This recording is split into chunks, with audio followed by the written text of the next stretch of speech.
All right, here we go, everybody. Welcome, welcome. Just waiting for church to start up. Oh, I remember. I remember this. You have to go. Oh, geez. Oh, geez. Okay, I figured this out. Give me a second. I forgot there's a little button you have to press now that has completely changed everything on how I do things. If you guys remember last week, I totally spaced and I wasn't even able to close it. So here we go. Let me see that go live button. Let me see that go live button. Come on, baby. Come on, come on, come on, come on. Come on, come on, come on, come on. I just start up here. Is all right, go live. It's new. It's different. It's totally tripping me out. So yeah, the go live button is a new thing that shows up on the YouTube software, not in my Zoom software. And so it's new. I haven't really used it much. So let's make sure we're live. Let's make sure we're live. I see me live on this one. Can you see me? Am I live? All right, let's try this out. It sounds like we've been live for about 8 seconds. No. Okay. Yes or no? I hear myself now. I hear myself now. All right, that was a little bit of madness, but welcome everybody to Hash Church Season 12, Episode 12, the CannaBrand Solution Show. And let me just figure this all out because I got things to do and people to see and screens to share. So we're going to start by shouting out CannaBrand. I don't have their logo because it was so small, so I'm going to show their page. And that is what we'll do for these guys. And then we'll go into my live stream here. Here we go. Thank you for your patience, everyone. I'm very excited for this episode today. This week on Hash Church, we were going to be welcoming the team from CannaBrand Solutions for a deep dive into the evolving world of cannabis branding, product design, and the future of premium extraction presentation. CannaBrand Solutions has been quietly helping shape the way top-tier cannabis brands bring their products to market, from packaging innovations to branding strategies that actually connect with the consumers. On this episode, we'll talk about how thoughtful branding, presentation, and product design can elevate solventless culture and help authentic brands stand out in an increasingly crowded marketplace.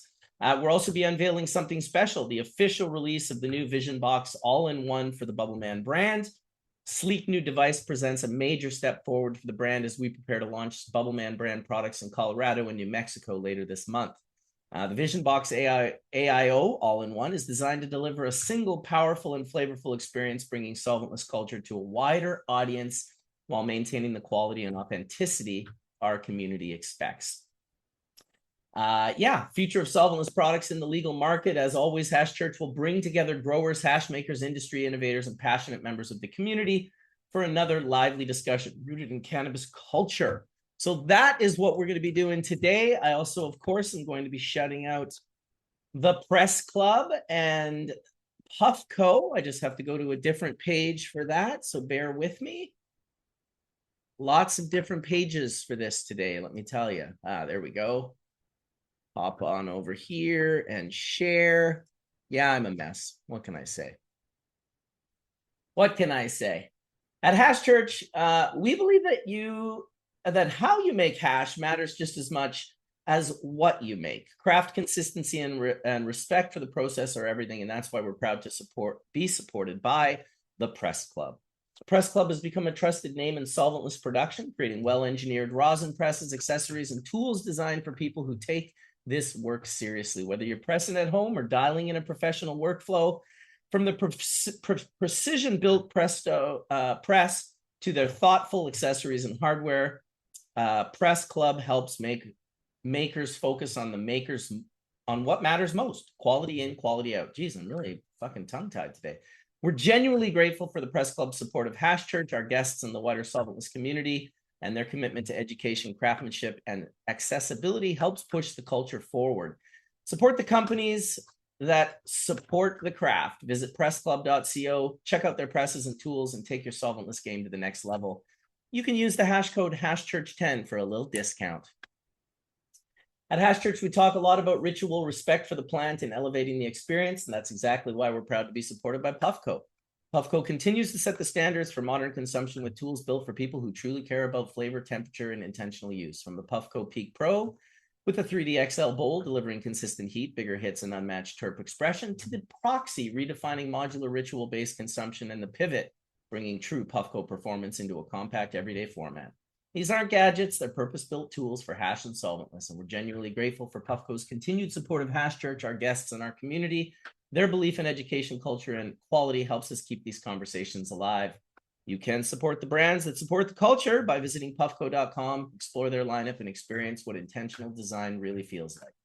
Elevate the ritual. All right, well, I managed to get that done. We got 5 people waiting in the room, so let's let them all in. Got a whole crew here, which is awesome. Love it. All right, welcome everybody. A whole crew of you guys waiting to be let in all at once. Now, where is my... Oh, there we go. Wouldn't it be funny if no one could hear a thing I was saying? It happens. Let me tell you, it happens. Welcome everybody. Look at that. A whole crew.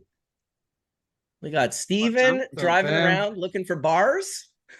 Yeah, my internet went out, so I had to find a strip mall with internet. Dude, it's great that you're feeling a little bit of the Hash Church vibe that I feel every single Sunday when I do Hash Church. There's always something that occurs like that. So stoked to have you guys in. Stoked to have Danny in. Danny is, I guess, my main contact and a founder at CannaBrand Solutions and a fellow snowboarder. He's been supporting Legends of Hash and all sorts of different cannabis events, and just been just a brother from another mother, dude. So it's good to see you freshly back from China. Yeah, great to see you, Marcus. China was awesome. Yeah, I bet. It looked awesome. I mean, you sent me videos of you guys snowboarding indoors. That's something I've never done. Yeah, it was middle of our trip, and we're like, you know what? They have the largest indoor snow thing in the world in Shenzhen, and we're like, we got to do it. Is that what they call it? The snow thing? The snow thing. It's a big complex. They got snow in the thing, and the thing just has a bunch of snow. Yeah, it's nuts. You know? It's nuts. And Mark, were you there with Danny? Was that you with him?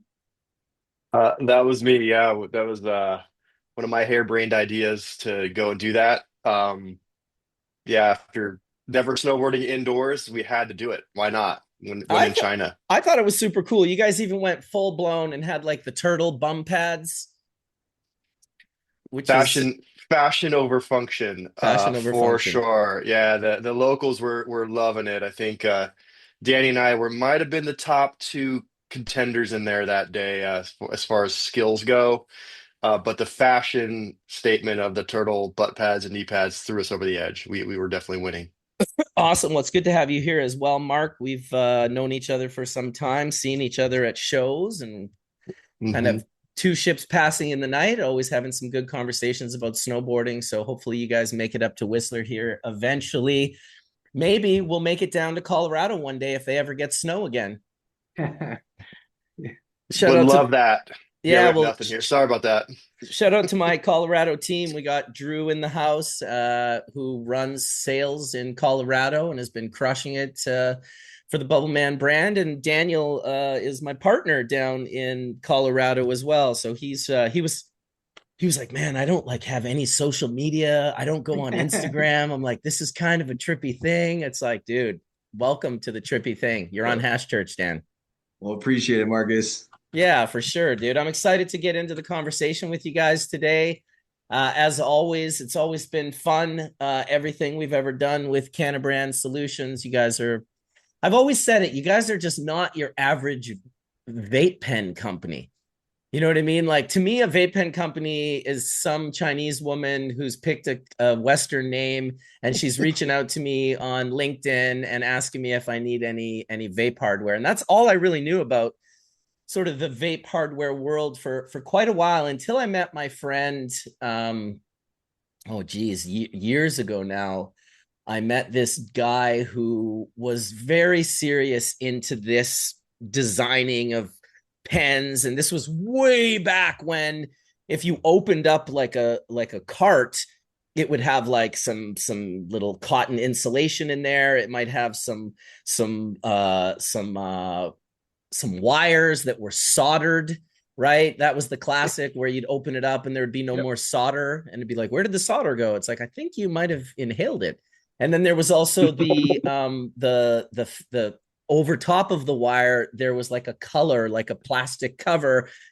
Sometimes when this guy, Gary Bay, this was years ago, 2014, when I first did the Bubbleman Trinity pen, back in 2014, if you can imagine. It was the first time we put terpenes into a pen, and Gary was the guy that had designed this. And he originally went to China, and he his story was that he kind of left a bunch of like his designs that were no good in the garbage, and he just like in the next 2 years saw all of these designs start coming out of China and was just kind of like, what the fuck? Like, these aren't the right designs. So I guess for starters, I would love to hear, Danny, about your sort of origin story in regards to cannabis first and foremost, because I'm sure you didn't just wake up one day not puffing at all and decide you were going to start a vaporizer company. It seems like there were probably some steps taken that led you into, the convenience and the access of vaporizer pens. But I'd love to hear the sort of the origin stories of you and your company, CannaBrand.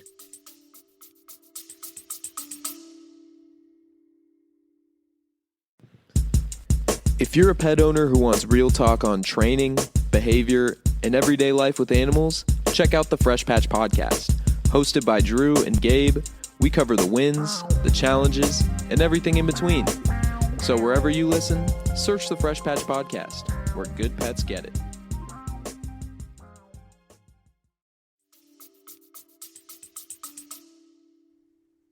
Yeah, absolutely. Excuse me, I caught a little bug in China, so I might be coughing a little bit here. But we accept yeah, coughing. man, It's hash church. I'm going to be smoking a ton of hash, so I'm also going to be coughing a bunch during this show. Right on. Steven, I see you're hitting on something, so that's good. Mm-hmm. Yeah, I grew up in Seattle, huge into the skate and snowboard scene, and I think I must have been 13, and they had an old skate park here in Seattle called Seagate, and me and my buddies, I think I stole some weed from my dad, hid it in my iPath, if you remember iPath shoes, the hemp ones, that little stash pocket in there. Oh yeah. Hid the weed in there, and we rolled a joint in the bowl at Seagate and smoked. And I have some pretty gnarly, if you want to really classify it and go there, ADHD. And I think cannabis just kind of zoomed stuff out or zoomed it in, and just it worked, right? And so from that moment on, kind of been in love with it. And then just the entrepreneur side of me, I'm like, this is fucking awesome. This thing grows from the ground, and it makes you feel good. And you're not supposed to do it. And I could make money and grow this thing. And although I didn't really start growing it first, I did steal a bunch of weed from my dad and sell it to my friends. Because that's what you do. Classic, dude. Yeah. And then from there, I don't know if you remember Earlwood World, Earlwoods. Of course. .org. Yeah. Yeah. Everyone pronounces it different. I've always pronounced it Euroid. I don't know why, but I've always pronounced it that way. It's probably wrong, but yes, of course we know Euroid. That's where John Indra released the BHO method in '98. Yep.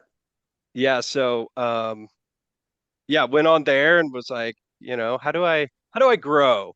And I didn't really get past finding lights. That's where I kind of stopped for a minute and read this form that was like, yeah, go to a construction site before they put up the HPS and unscrew them and then rewire them with modem wires. And So I was selling those, and they had the ballast in them to my homies who were growing. Um, and man, they needed a lot of air to move out that heat because that ballast was like right on there. Um, and then my dad had a medical card, and we eventually started growing together. Believe it or not, he had some bubble bags from That's back in the what's day, up.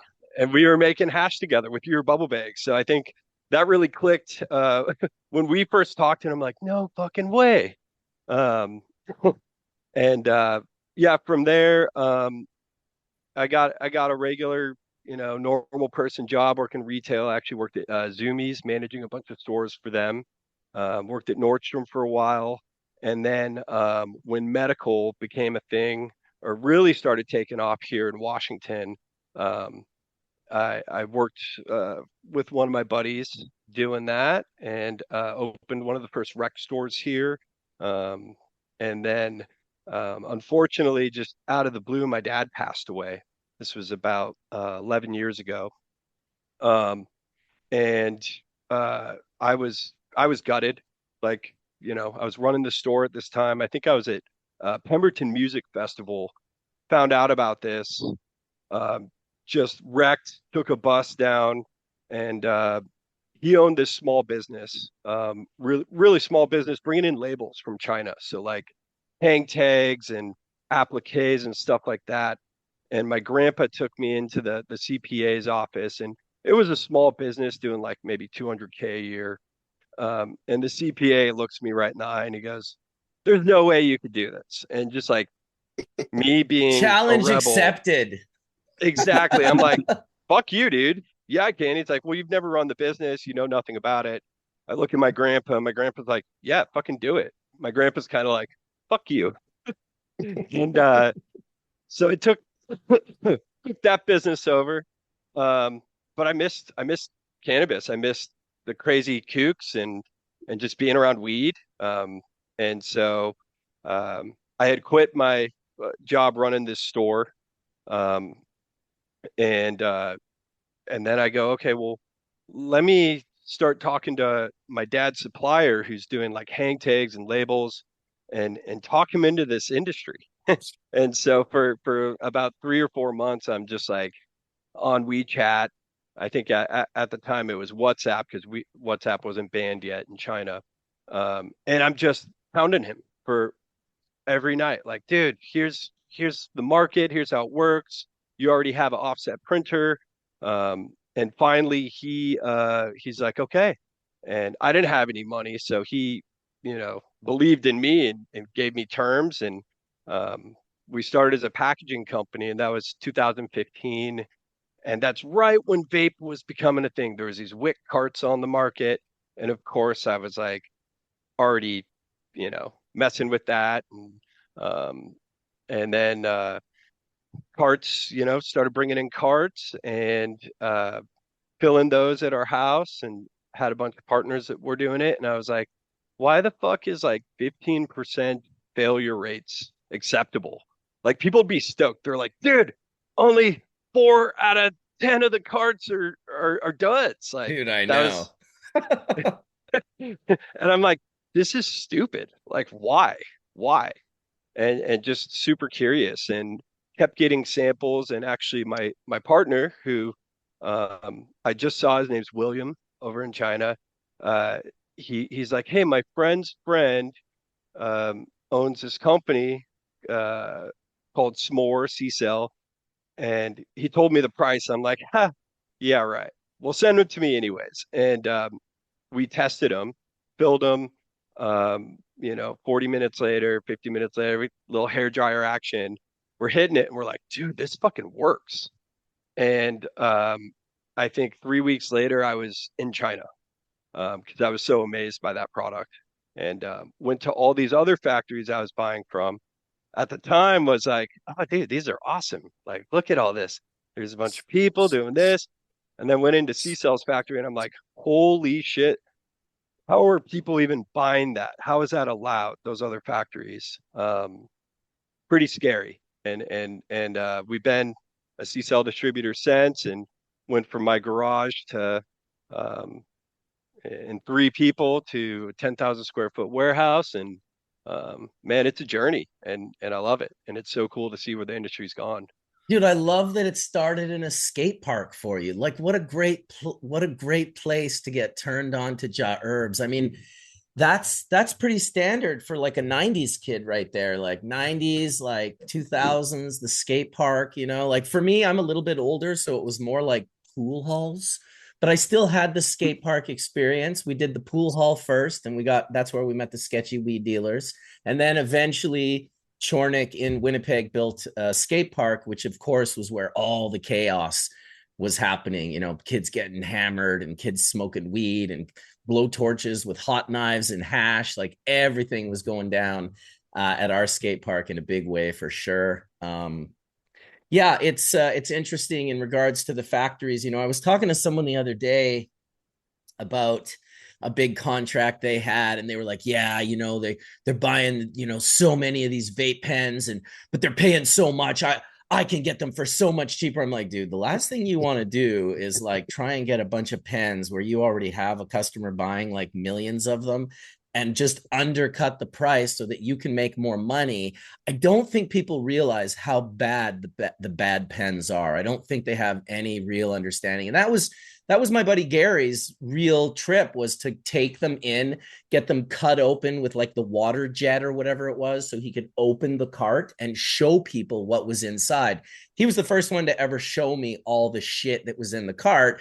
And then to show me one, you know, after a year or 6 months of puffing on it with, you know, no more insulation on the wire, no more solder on the wire, you know, all of this sort of stuff that was just, obviously convenience is awesome and people love convenience. And, you know, I get a lot of the times where people are like, well, what do we care? You know, like we're just in a recreational market where alcohol and tobacco are being sold, which are, you know, between the two of them probably kill 5 or 6 million people annually. Why do I have to make my device safe? It's like, well, I mean, there's just like the morals and the ethics of it. It's like, you don't really want to like harm people, you know, you don't want to like, you know, create liabilities within your own company. But at the same time, these vape pens are not going away.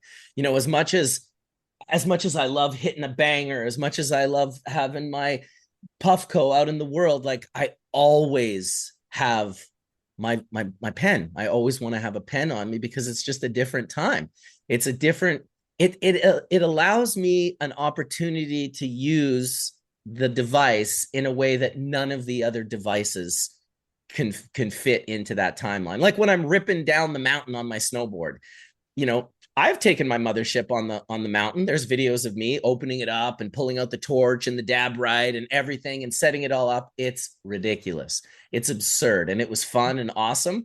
But the amount of times, and I have my Puffco on the mountain too. There's still times where I pull out my fucking my pen and just hit that shit. Drew, our sales guy, who ran a brand he ran sales for a brand in Colorado called Eden. He has an enormous amount of experience selling these pens and understanding the marketplace and kind of the, you know, why people want them so much and how convenient they are. You've got another side of people who are all like, oh, we got to do better. We got to do better. It's like, well, let's do better, but just understand that we're never getting away from these. Would you say it's probably one of the top SKUs behind rolled joints and flower in the market, Drew? At this point, I wouldn't be surprised if it passed pre-rolls.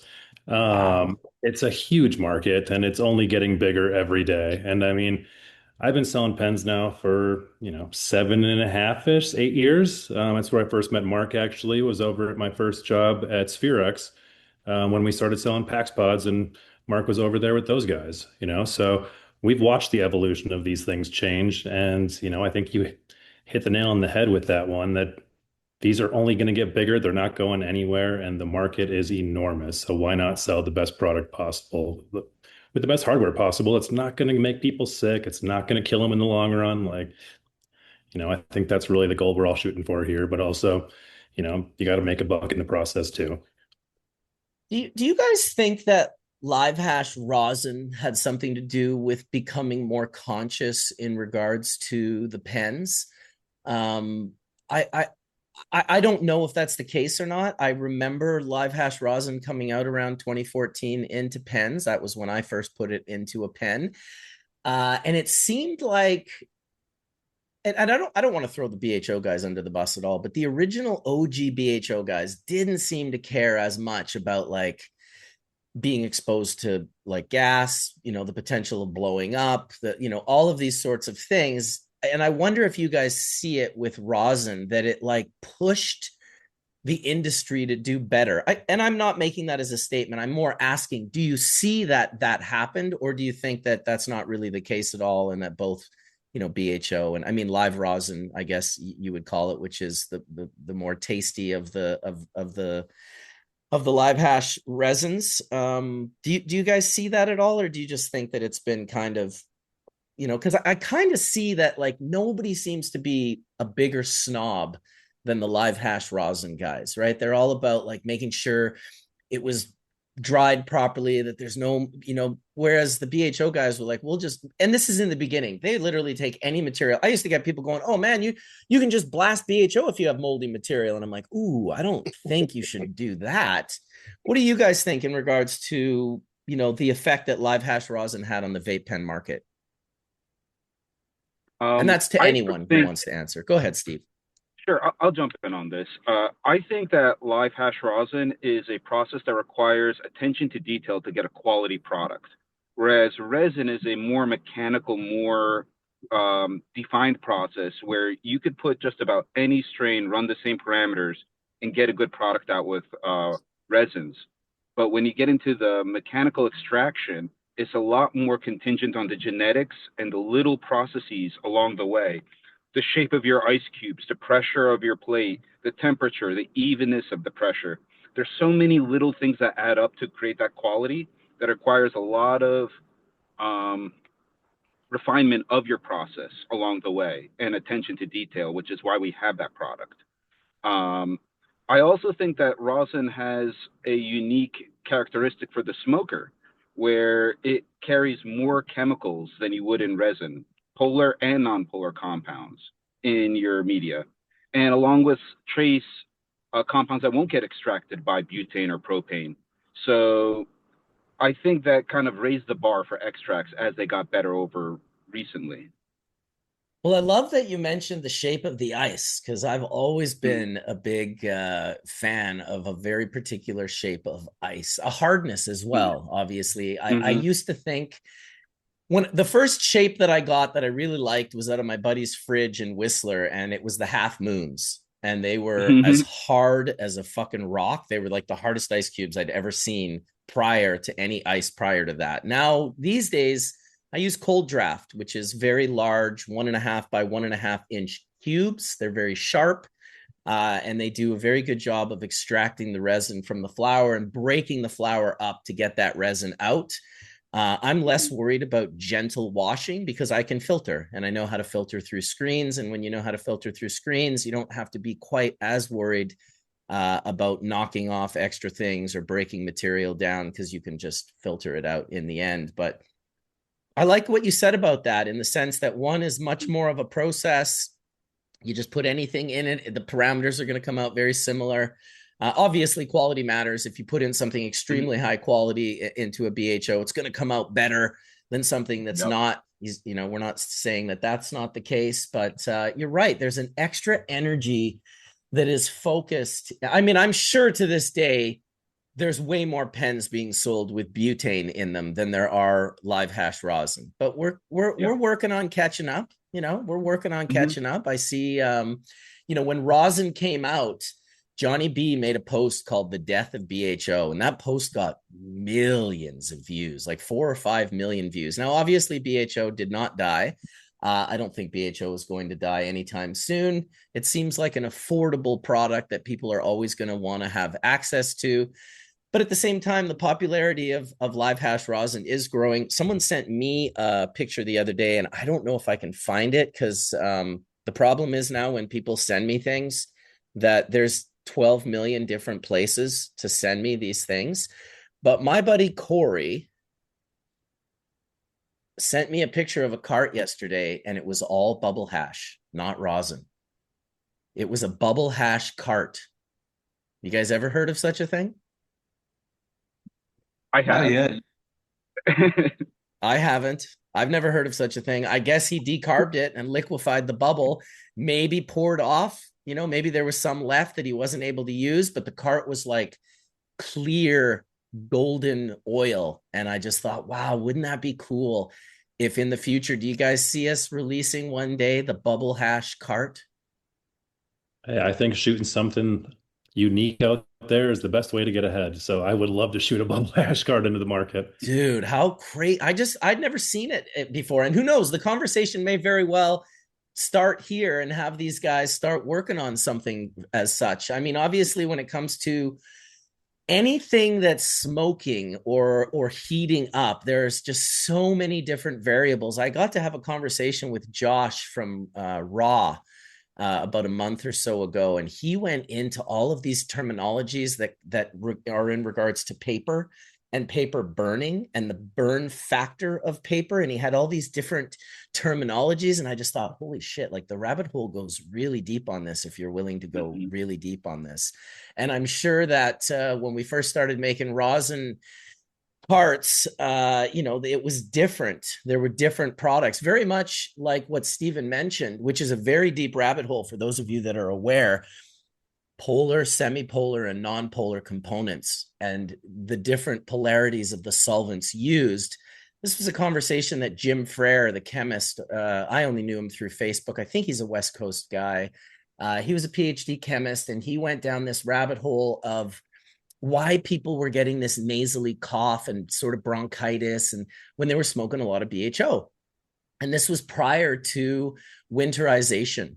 And he went into the conversation of polar and semi-polar components and how, these solvents, if they're polar, they'll pull out polar. If they're semi-polar, they'll pull out, but they'll leave behind the other things. And so he got into this dialogue that perhaps some of the components that were being left behind from BHO were some of these natural components that when you smoke, they act as nucleation points in the lungs. They sort of stop the smoke from going too deep into the lungs. They sort of, they close the lungs up a little bit. And it was winterization that came later that was required to remove the fats and the lipids and the waxes, which were actually affecting people's lungs by them smoking them because of these compounds that were not being extracted by the solvent, which, he basically called these nucleation points in the lungs that would stop these compounds from going deeper into your lungs than they normally would. And I always thought that was an incredible conversation. There's not a lot really discussed about it since Jim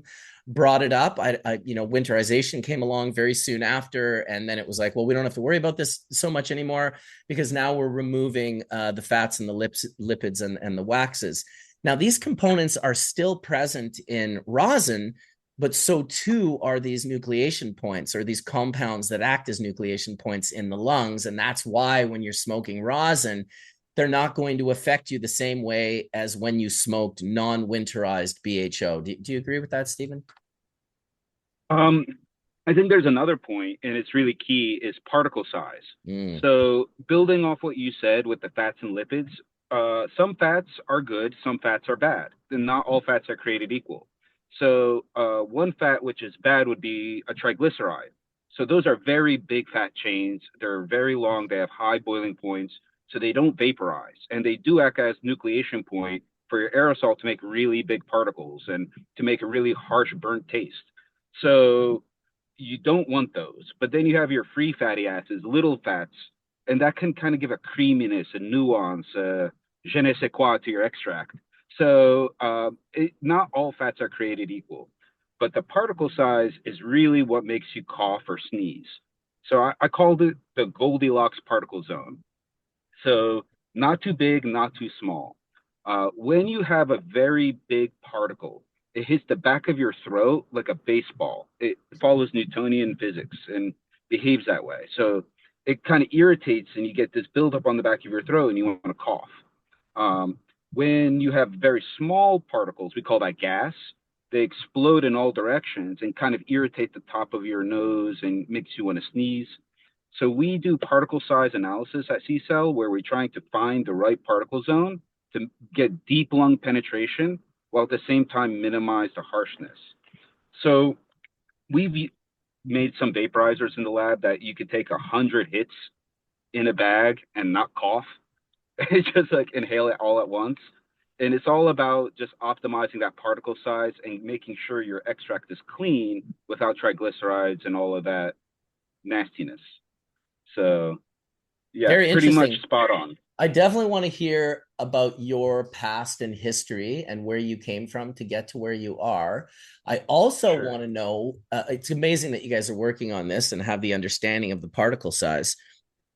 Everything is so subjective in cannabis. Like some people want to cough, other people are like, I don't want to cough. Like the whole fresh frozen revolution is all about coughing. It's all about saving monoterpenes. It's all about producing terps that the older guys are like, oh, what are you guys doing? And the younger guys are just like, this is awesome. I love like bending over and coughing my ass off kind of thing. Do you think there'll be a day where there's like right now we have pens that can go from 2.6 to 3.1. We can increase the heat. We can lower the heat. Do you think there'll be a pen one day that we can control the particle size? I think we're going to optimize the particle size so you don't need to control it. I'm of the camp that you don't have to cough. You know, it's not necessary. Getting older, eh, Steven? Yeah. Like I want to be healthy. I don't want to be in pain when I smoke. And sometimes I'm in public and I don't want to make a scene. So I personally don't feel the need for coughing. I think it's a legacy from in the olden days when we were smoking and we're coughing and now we're justifying it. So do you think that when people, because I see younger folks all the time going, oh, the vape pens don't do it for me, I need a dab. And I'm like, oh, that's a cougher. He needs to cough. He needs that blast on the back of the throat, like you said, the Newtonian physics, like a baseball, and then cough, cough, cough, cough, cough.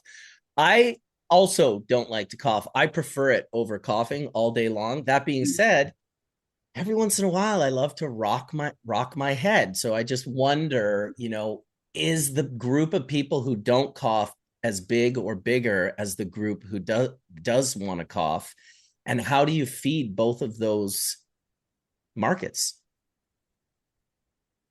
So I think this is also a particle size issue. So when people are dabbing and they're taking like these big hits and ripping off the joints, they're getting large volumes of smoke, and we measure the volume of smoke with a metric called TPM, total particulate mass.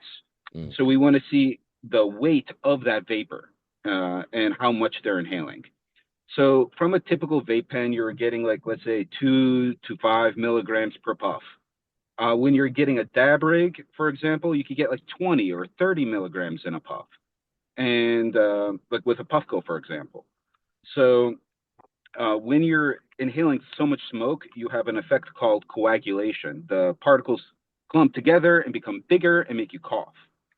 That being said, I got in this argument with one of the PhDs at our lab, and he was saying, you don't need THCA or dabbing to be high. You could get it from a vape pen too, the same high. It's just a matter of milligrams per second in your head. So if I gave you a vape pen that can output 30 milligrams per puff, you will feel like you took a dab. And I called bullshit on him. And then we did a test in the lab and he was right. So turns out it's all about milligrams per second. So we built a vape that could collect 100 puffs into a bag, like I mentioned earlier, and you hit it and it rocks you. You're down on the floor, like you are high as a kite, but you don't cough and you feel no displeasure. It's totally smooth. So you don't need to cough to get high. It's all about that particle size. That's interesting. You know who would be great people to do the test for you, which would be beyond just getting high? I discovered this through my good friend Johnny Burfello, Johnny fucking B, as we call him up here in Canada. Johnny fucking B fell off a scissor lift like 20 years ago and broke like every bone in his body, shattered his spine and his neck and his face and his skull and everything, right? He fell 30 feet, and on his way down, his head hit the second floor. So he was on the third floor and he did a cartwheel down, but his head like smacked the concrete, and then he fell another 15 plus feet. And so he was utterly and completely destroyed. The guy ended up on like an oxycodone dose that would kill all of us in the chat right now. We'd all die if we took Johnny's dose. he was in big pain. And what I noticed about this guy when I met him was he was all about hot dabs. He'd hit these 900-degree dabs, turn red, cough like a motherfucker, which I thought was crazy because it was like, dude, isn't your neck and body like all like, isn't that like a lot? But he just always claimed that he got so much higher when he rocked himself off a hot dab.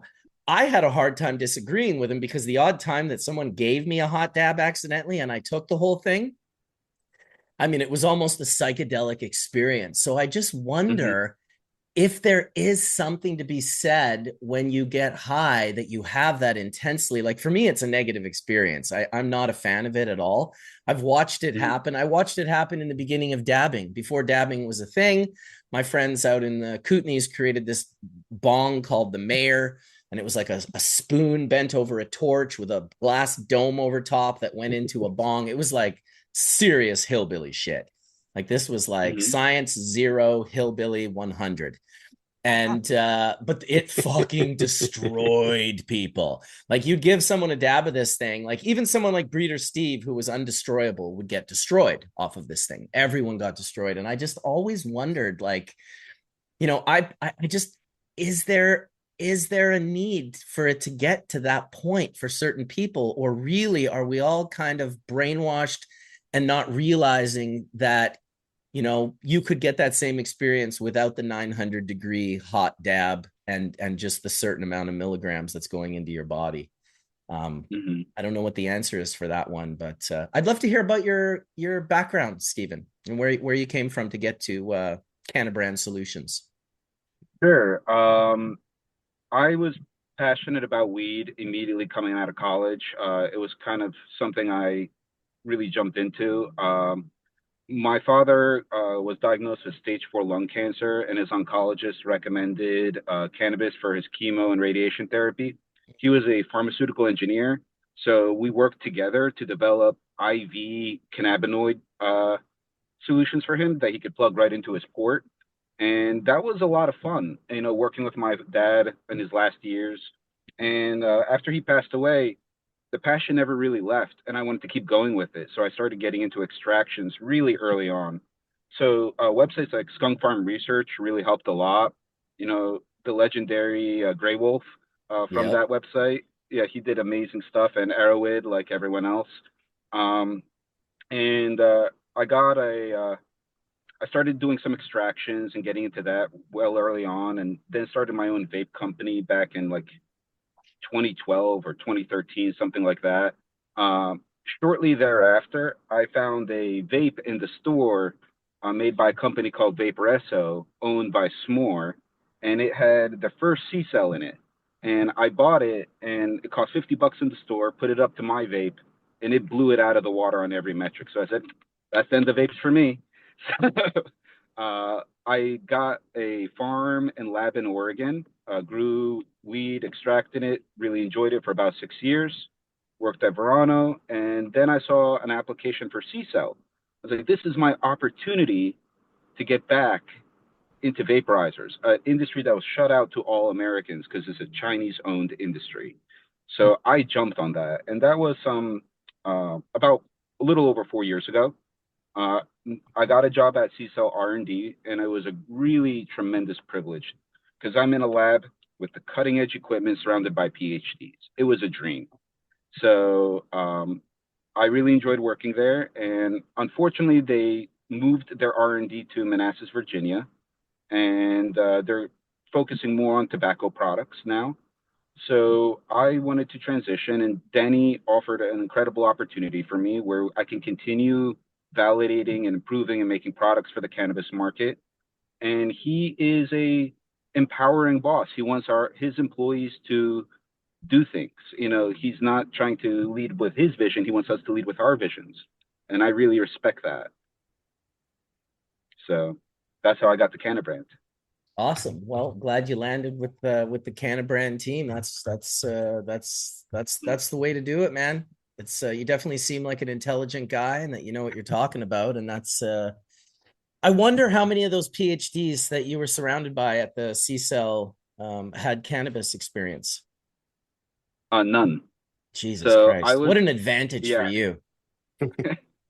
Well, it's interesting because you come in with first principles approach. A lot of the cannabis knowledge we have is wrong and hearsay and bro science. And when you sit there and really challenge those first principles and those assumptions, you learn a lot. So I really appreciate that no one had cannabis knowledge, actually. Well, we're glad to have you on the show today for sure. I'd love to hear from Mark as well. Known Mark for some years. Love to hear how you ended up linking up with Danny and the crew. Yeah, my story is not quite as interesting as these guys, but going back to I think my college years, of course, like a lot of people, and my snowboard experience way back then, I think it was just kind of synonymous with going to the mountain, ending up on a chairlift or in some hut somewhere, On the gondola. just on the gondola. Well, we didn't have one of those down in Arizona. We had really slow, cold chairlifts, so we had plenty Shit. of time to kind of figure out what was going on. But our options there were limited. It was either green or brown, and the green came from Cali, and the brown came from Mexico. So really didn't learn too much about cannabis until getting kind of out of college and moving to Utah just to try to be a snowboard bum or something, whatever you call it back then. But met these two dudes in an apartment above me. One his name was Tracy, who you might know from Pure Beauty in LA, a brand cannabis brand down there. Another guy named Jeff doing hot knives on the stove, and that was kind of where it opened my eyes to wow, okay, there's a different way and a different kind of weed out there, and that just kind of brought me to I've met my wife, and she's a migraine sufferer, and just saw her in pain 2, 3 times a month with migraines, and started finding a solution for her was medical cannabis. And shortly after that, found my way up to Washington State, via snowboarding, because I worked in the snowboard industry for about 20 years. Started searching for solutions for her because at the time the medical side or just pharmaceutical side was just pumping drugs into you, right? Just to get rid of your headaches with really no end to that. So we just started searching for, products in Washington State to try to give her some relief. So just at the time it was medical, dark, dingy, dusty dispensaries, and looking for things for her, but you could never find anything consistent. You go into a store and they were just like dirty and gross, unfortunately the bud tenders there were just, of course, just stoned, right? And so they weren't providing much insight into pain relief. It was just more like, let's get high. Um, and so that just kind of challenged me to actually get into the industry. So I transitioned out of snowboarding after 20 years or so. And I just saw an opportunity in the cannabis space where I thought these people in the stores and the brands that I saw that were represented on the shelves needed help.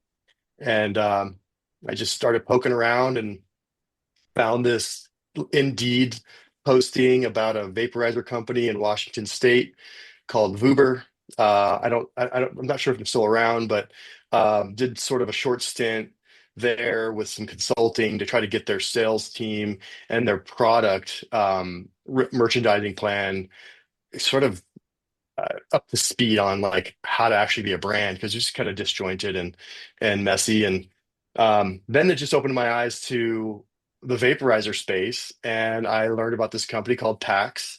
Um, and then my background, I came from Burton Snowboards, which was, a very well-established brand in snowboarding. And I wanted to align myself with a brand that was clean and had a nice product, that had a lot of R&D behind it, that had a merchandising plan and a sales plan. So it was just sort of my background, and I thought PAX was much closer to my values as a person, and really trying to find that next cool product to be a part of. And stayed there for about 4 years. For 4 years, actually, on the dot, I left. I think Colin, we made a cross paths there. My good friend Ross Kaplan. So good to see Yeah, we you. did. It's good to see you. I was like, man, you look so familiar. I was Yeah, like, I feel like I've been on meetings with you before. It's really good to see you, man. Yeah, we yeah. listen, we had a magical time at that company at a point in time where there was a major pivot, and I think we should both be really proud of that work because it was a big undertaking, and we did a lot of great work for them that still rides on today. Heck yeah. And then Ross knows Bubbleman. I do know So Ross. I sort met of I met just, Ross super randomly in Jamaica. He Yeah. decided to like quit his job and like go to Jamaica and like just jump in. I think he worked at like the Defense Department or something too. It yeah, was like a Department of wild. Defense. He was just Yep. like, yeah, Genius. I'm at the Department of Defense. I was like, what? And now you're in Jamaica smoking bowls with me? He's like, yeah, dude, I made a choice. I'm like, all right, Ross, I like your style. Yeah, Ross is Yeah. awesome. I just talked to him last week. He's great people. So Yeah. that's awesome. Solid human. Getting married in the fall. I think maybe, We'll s- I'm gonna I'll make be make there. the journey out there. Oh, nice, awesome. Yeah, Yeah, I think I'm on the way as well. So yeah, cool. kind of small world. Going full circle. After PAX, I did company change, right? And I saw an opportunity with, there's other vape companies out there, and CCELL, of course, back then was really nipping away at the entire vape industry. And I got actually recruited. It was very strange. I forget if it was an email or LinkedIn. Some Chinese person hit me up and didn't think it was serious. Thought I was just getting scammed. That they were just going to steal my identity and my work resume and clone me, and uh, made the jump over to S'more. Had nothing really. I didn't really know much about it, to be honest. And got then I was like, whoa, this is like Steven, like the scientists, the PhDs, and I was like, what does this have to do with anything? What I'm trying to do is I'm just a salesperson trying to sell products, but then you kind of realize like, okay, here's the story, right? This is why this stuff is much more superior than most of the products out there. Um, and so it after spending about 2 years there, it was difficult, right? As a salesperson who has kind of a background of like many sales tools and programs, there's a Chinese company trying to really impact the North American market, and it was just different culture, different philosophies for me. Very science backed. I'm more like hype and like you know bringing a finished product to market, and I started kind of poking around a little bit at what was next. Actually met Danny through my s'more experience.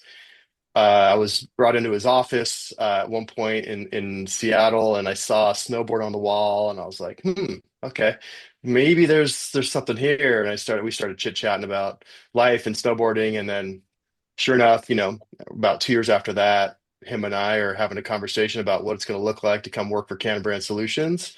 Um, it was a pretty short conversation. And then, sure enough, here I am right now running the sales team for CannaBrand in North America. We're looking at other markets, of course, overseas, and just got back from China. And like bringing this whole thing full circle. Never been to China before.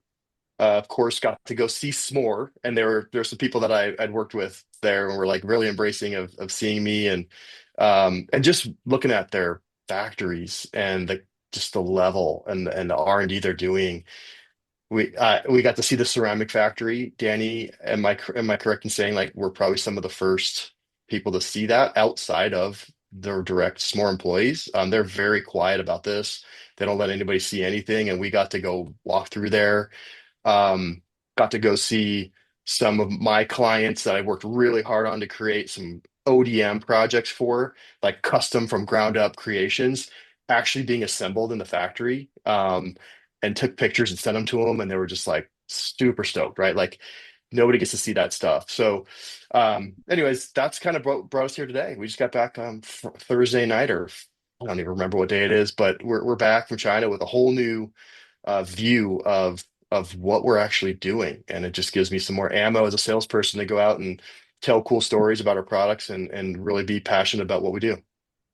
Well, that's great that you guys went and saw the factories. I can imagine. I mean, listen, all those factories are pretty much in one little area, like on like just a, aren't they all like right next to each other? 90% of those factories.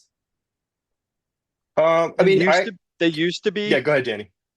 Yeah, they used to be. So the Boan district is where, gosh, 10 years ago, 90% of global consumer electronics were manufactured. Wow. And as that's grown, um, just kind of like any city, right? Like the real estate is more important for corporate, and so manufacturing gets pushed out, pushed out, pushed out. So a lot of it's in the Jiangming area city. Probably butchering the pronunciation there, but yeah, a lot of like the factory we were at was about 2 hours drive from Shenzhen. Um, There must be like a very long gap between cannabis knowledge and Chinese manufacturing. Like, how do you fill that? Are you allowed to talk about cannabis while you're in China?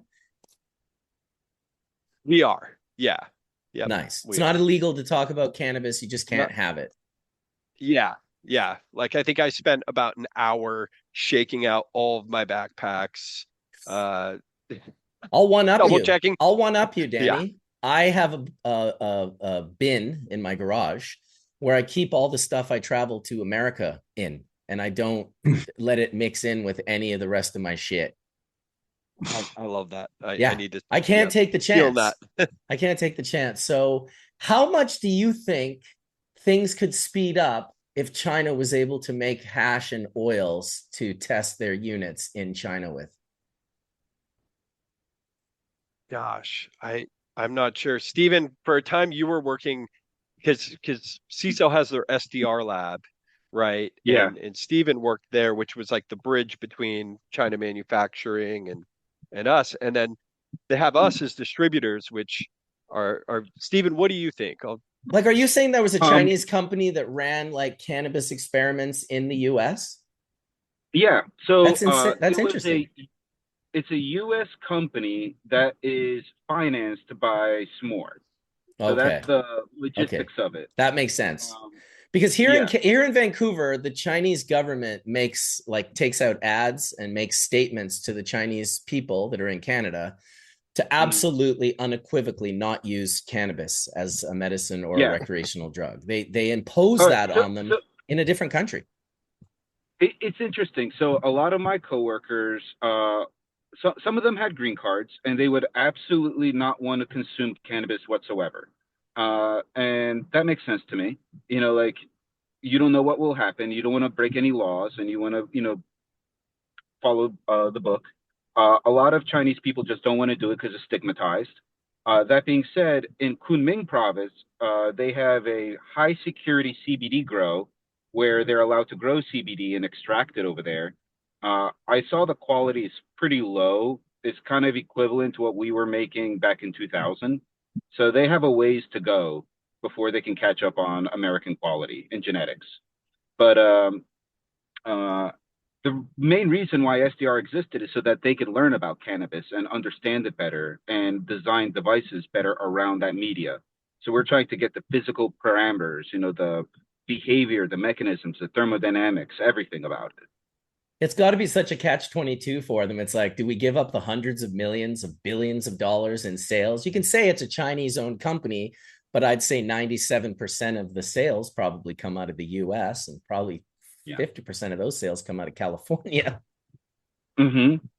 Millions and millions and millions of pens. It's wild that they just can't embrace, like, look, like this is good for us. Let's just figure out. I mean, I do manufacturing in China, right? I do manufacturing for water extraction equipment.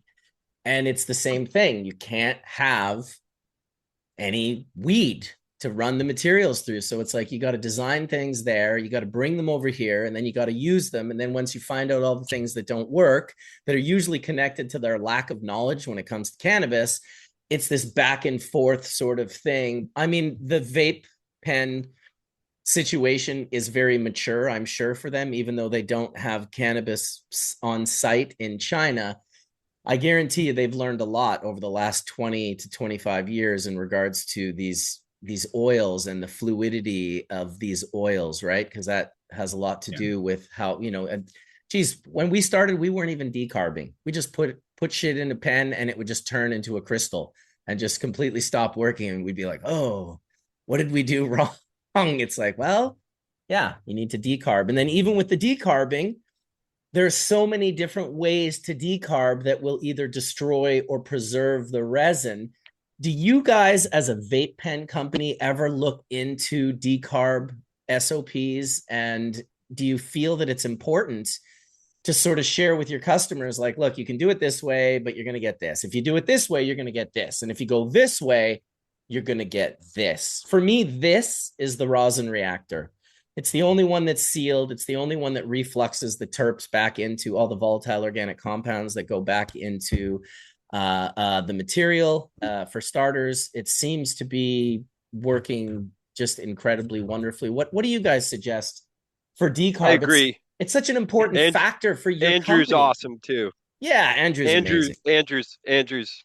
Yeah, I mean, marrying the oil to the coil in a sense is such a huge part of the journey and the challenge and the solution and what we're going after, and a huge reason why you know Steven's here. And so every time we're working with a client, that's the first place we go is Steven's jumping on. And Steven, I'll let you take it because you've got a barrage of questions you're asking right before we even recommend a product, right? And the tuning of it.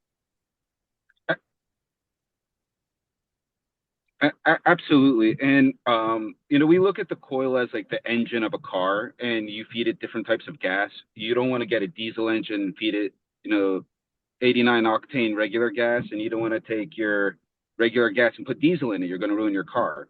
So and vapes are very much the same way. So we have some cores that are more optimized for very pure oils like liquid diamonds, stuff like that, where you're going to have a very homogeneous particle molecular composition that's feeding into your coil, versus the rosin bar, for example, where it's designed to have a very wide tolerance of compounds and boiling points. And that's how we designed that, so that you have different heat zones and flowability. And it doesn't have to be pure. It would just handle the gunk as well and just kind of not vaporize it. So we really need to design the coils around the media. So first comes the media, then comes the coil in the innovation side. So we wait for producers to make new products, new product classes, different types of oils. For example, you mentioned that hash pen. That would be something kind of new that we would have to design around making a product. Or HTE vapes. That's a new product class we see coming out where people want to vape HTE. So we have to look at what they're trying to consume first and then design around that. That's the basic logic of it all. It makes sense.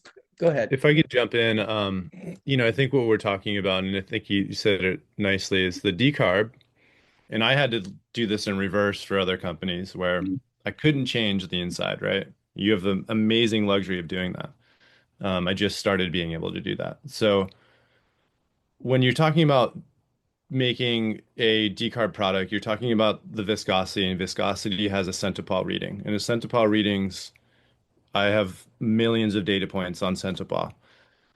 It's the viscosity of the actual oil and how that interacts, to your point, in particle size, right? And the decarb dictates that, right? And then on furthermore, depending on the variety you have, what other chemical constituents that are part of that profile, let's say it's a Super Boof versus a GG4, they're fundamentally different, right? So there, to your point, the particle sizes, because of the volatile organic compounds and because of the decarb rate and the need, right, the different needs of those two call it varietals, you're going to have different particle sizes, right? So what I have learned through my time, the past 15 plus 20 almost years, call it 20 years of doing this, I believe that there is a correlation between your decarb rate, right, particle size, and the actual finished good and how that interacts with any coil. It doesn't matter what it is, whether it's postless with a post, it just doesn't matter. So, and that uptake rate, right, really dictates based on the saturation of those particles, right? And I think we can all agree that dictates the flavor, right? So if we don't have that and all those finite things happening together, you have a really adverse hit, and you're going to taste the build. You're going to taste I call it the build taste, where you taste the actual components of the device. And I think that happens more often than not. So there's a real issue with saturation and particle size right now across the board. I don't care what manufacturer is out there. And no one's been able to really truly solve for that yet. I think we're close, but there's a lot of work to be done. And I think we can all agree that it's getting there. Like we're getting really close. Like I have units here in my hands that Yeah. I rip all the time and just tastes like the oil. It's awesome. So, and I think we're getting to that point where everybody can enjoy something in their pocket, but it takes these conversations and these data points, and incentive bar readings to understand how to get to that perfect inflection point. Because it sounds like really easy to do, but man, I'll show you the data. It's Well, the oil is ever changing. That's the thing. You yes, can you can do exactly. everything you want with unoil, and then you'll get another oil and be like, oh, this one's so different. It's like, wow. Yeah. It's from the same room, apparently, from the same extractor, but there, and this is the nightmare. This is the Chad Mhm. nightmare for all the Chad CEOs that started up cannabis companies and were like, we're gonna do this, we're gonna stabilize everything. They're trying to shelf stable a volatile compound. Like that is a losing battle. You just are Mhm. never going to be able to sort of win that battle. When it comes to testing vape pens too, not all the companies are testing. Like I work with a company called Canara Biotech Quebec, and these guys, I've never seen anyone test vape pens like these guys. They have the smoking machines that suck the pens. They have pens or machines that pressurize, like when it goes up in a plane. They have all these different things. They are testing tens of thousands of pens through their SOPs, and I just don't see very many companies, doing that on that level. It seems like a pretty important factor. Is this something that you guys are operating with C-Cell on the regular, having these like testing just massive amounts of these things so that when Oh people yeah. buy them, they're not getting like a 40% failure rate? Oh yeah. I Like high mean, they pressure. have tons of puffing machines in China, and then in our SDR lab, we had tons of puffing machines, and we were running every kind of media you can imagine through the pens, testing on the pads, collecting these Cambridge filter pads, which have 99.9% of the TPM on them, Mm-hmm. putting those into GCMSs, analyzing what's coming out of these vapes. We're a lot of analytical equipment, and I can't get into all of it, but we're doing remarkable progress on safety, efficacy, and performance testing across the Awesome. board. Do Awesome. you guys That's what have a we like to see. toxicologist on your team that you work with on a regular? That's one thing that I really appreciated about working with PAX is Yeah. that there was real due process that we went through, and we could stand on that. It like made us all believe in ourselves and in the product. I felt good about that. Yeah, seems like an important Yeah. factor So to all have safety when. testing is always third party. Oh, okay. You just send it to a third party. Cool. Yeah. Well, I think it's time for a little dab a doodle. We're super excited to Can't trust release ourselves. this product in Colorado and New Mexico. I think Drew bounced, but we still have Dan here. He's holding. Oh no, Drew's still here. I'm He still was hanging out. he was like, "Oh, you were cut off my screen off the top. I need to put it on gallery." I know you're not feeling too well, so we appreciate you showing up, Drew. I appreciate you having me, man. I'm pretty stoked to be here. I've been watching this for years, so I was stoked to get the invite to be a part of it. Dude, that's it. We're all on Hash Church talking about vape pens, man, the all-in-ones. Like, listen, I'm a total. It's so funny how often people ask me, "What's your favorite? What's your favorite? What's your favorite device? What's your favorite smoke?" I'm like, man, like I have about 42 that fit into where I am at a certain time. It's and I'll tell you, when I'm in Colorado hitting on that little all-in-one, I love how small it is. Just fits in my pocket. I must pull out my AirPods 50% of the time that I go to reach in for that little unit, which whether you tried to do this or not, it's a really good connection because you've got about a billion people who have those AirPods, maybe 600 million, I don't know. And it's a thing where they recognize it when it's in their hand. Not to mention it was designed to feel good in your hand, which to many may seem like, what? Who cares about how it feels in your hand? Well, believe it or not, companies do care how things feel in your hand. And that little unit, Drew was the one that picked it. So he has the most sort of overview knowledge of selling vape pens and using vape pens. And so Drew was the one that chose the Vision Box. We went through, I don't know how many samples of different units that we went through, but it was the Vision Box that caught his attention. That was like, yeah, this is the one. It's got a super nice taste. We can bring down that temperature reading on it so it doesn't have to hit as high if you don't want to get as big of a cloudy rip. And personally, I just think it's the perfect cruising around little ripper. Definitely perfect for the mountain, perfect for on the go. Yeah, exactly. It's and who knows? I love the. Go ahead. I was gonna say I love the preheat setting on it as well. The preheat setting and the anti-burn technology it's an amazing unit. We're excited to roll it out in about 6 weeks in New Mexico and we get the next round in. Yeah, and we're in Colorado right now. Drew's been working on Colorado for the last month and a half or so, getting samples out and just hearing back from people. It's dude, I just love selling hash and live hash rosin. It's just the best business to be in ever. First of all, I also want to mention, because I didn't when you said that earlier, Danny, sorry for your loss of your father. It touched home for me because I also lost my father in an instant, super sudden. I was at that Pemberton Festival, by the way, that you left to go deal with that. When you left, I was up there in Pemberton. I drove my father's motorcycle to the Pemberton Festival that year. And it was the motorcycle he died on. And I restored that motorcycle. Him and his wife both died on it, as well as a deer that hit them.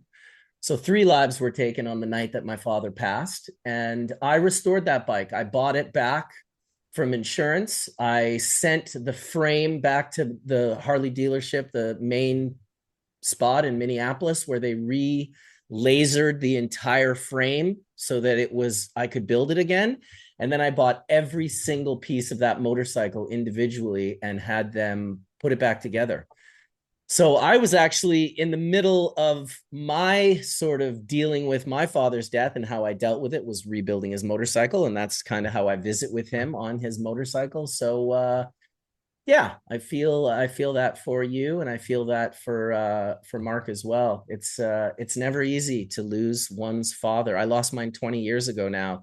And let me tell you, if you've ever seen the movie where the like little Italian lady in all black is like throws herself on the casket at the funeral, that was me. That's how like completely and utterly destroyed I was. It's interesting because now when I talk about it, I can smile, because that grief was literally just the love that I had for my dad, right? That's what grief is. And so I'm sure all of our dads would be proud. And if there is a place where they're all hanging out, they're probably meeting each other right now. Oh, that's your son down there. Oh shit. Okay, right on. Yeah, my son did the bubble bags. That. That's right. Oh, you used to make bubble hash with your son?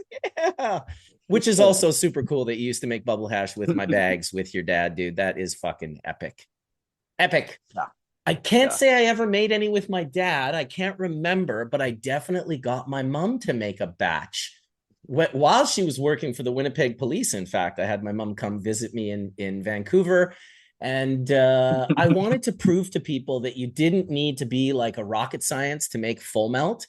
And so I gave my mom some really great material. I gave her some basic instructions, and she made 6-star bubble hash the first time she ever tried to make it. Now, this was before the narrative of, well, you got to be a really great hash maker to make full melt bubble. It was before that. Right? That came in later when people were like, wait a minute, we need to own this. Let's just convince people that it's really hard to do this. The hard part is the material. If you know a great grower and you're a hash maker, this is how myself, the Nicotees, the Matt Rises, all Frenchy Cannolis, all of these guys, we had one thing in common. We had exceptional starting material. And if you have exceptional starting material, it's very easy to sell the final product, whether it's, in a vape pen or Piatelid on a piece of screen or whatever it is. If it's great, it's great. And that was the luck that I had when I started doing this about 30 years ago, 28, 29 years ago. And it seemed to be the thing that all the people that I met who were sort of bubble ambassadors, they all had the same thing in common. They had exceptional material. And, it was that exceptional material that's really kind of led us to this conversation of live hash rosin vape pens. I mean, there's a lot of technology involved in properly decarbing, the process of washing and pressing and all of that. There's a lot of labor that goes into the washing. If you don't get the right returns, it's a crusher. If you don't get the right material, the right expression, it's a crusher. There's so many different ways for this to crush you, and really only a few ways for it to go right. That I appreciate everyone on this call today for traveling down that pathway of right and trying to get it right. And obviously it seems like almost all of us have a love of snowboarding and mountains. I mean, most of us here live in the mountains. I was on Whistler Mountain yesterday. It was absolutely fucking horrific. Probably one of my worst days in a long time. The whole mountain turned to ice. I still found myself smiling and enjoying myself. It's like the fishermen say, even a shitty day fishing is better than a good day at work. And I would have to agree when it comes to snowboarding, even a shitty day snowboarding, as long as you don't break your collarbone. All right. Mm-hmm. Sure, there's been a few broken collarbones in the room. How many collarbones have you broken, Mark? Be honest. More like separations, both of them separations. Several times. Yeah. Never broke it. I broke them both. Yeah, I broke them both. Very common. We even a shitty day in a refrigerated building in China just brings a smile to your face. I want to do a little technology deep dive because we haven't gone too deep into that in regard. C-Cell to me is just a mystery, right? They're this massive company. They have these products. Like you said, when you got to go into the factory, we got to see stuff that like probably no one ever sees. Well, we don't see that stuff. We don't get to see the stuff. So for people who don't fully understand, what makes C-Cell technology really different from other vape hardware? Where are you guys standing out in regards to, is it the fact that you guys are super heady guys? Is that like a big factor that you use the product, that you smoke, or is it something else? I figure you guys work very closely with C-Cell. I can't imagine they're just designing things that you just sell. You must have a say in what they're designing. Absolutely. I think a good place to start, we're talking about the launch of your hash rosin device in Colorado, the Vision Box.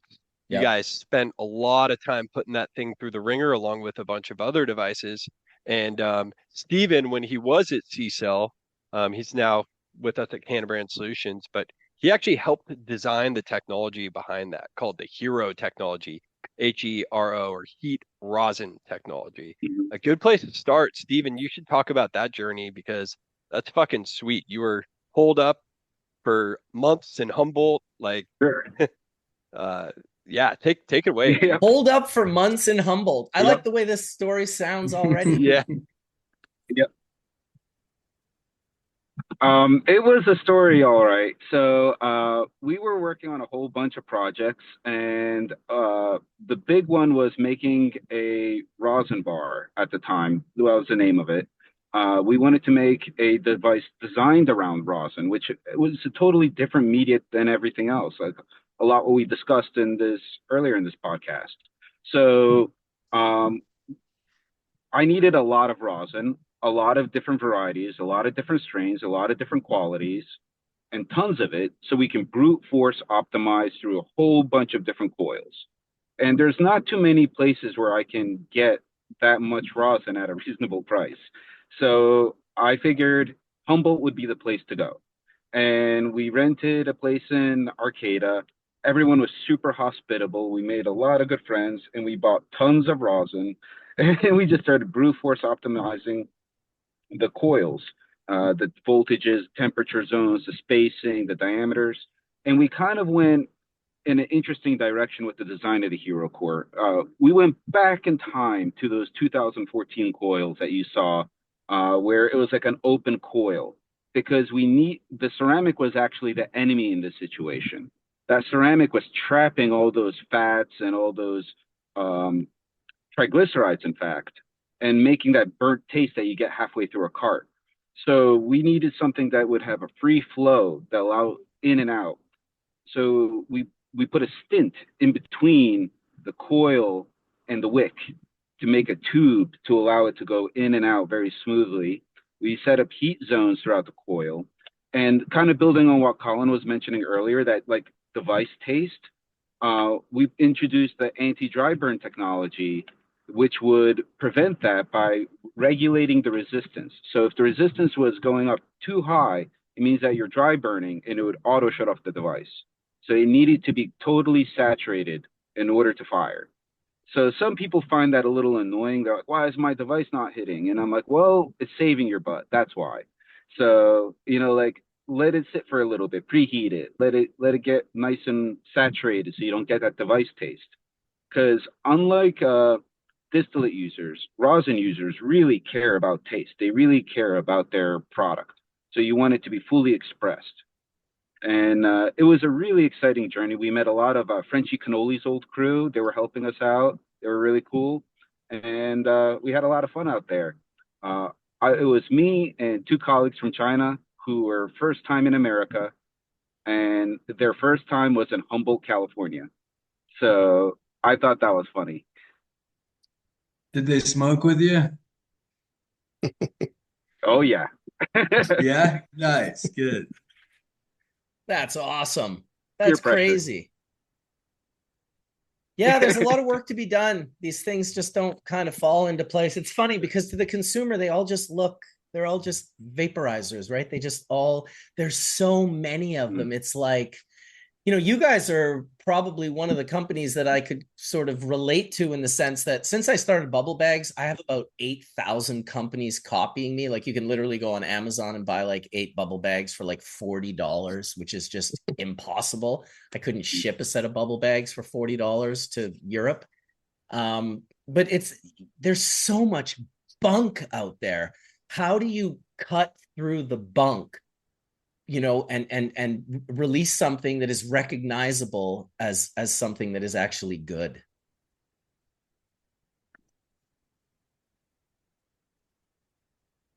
Come on, how do you do it? Answer.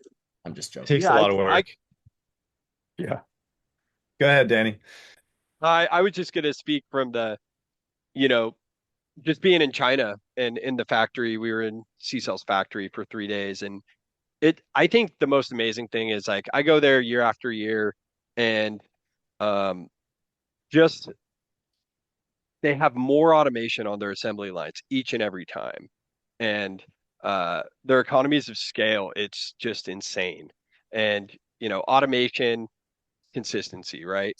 Robots make less mistakes, and I think the just kind of mind-blowing thing for me is how much goes back to their automation. They have a whole department that's building robotics to take away, mistakes essentially, right, and increase efficiencies. And every time I'm there, I see a new piece of modular automation that's been on the assembly line.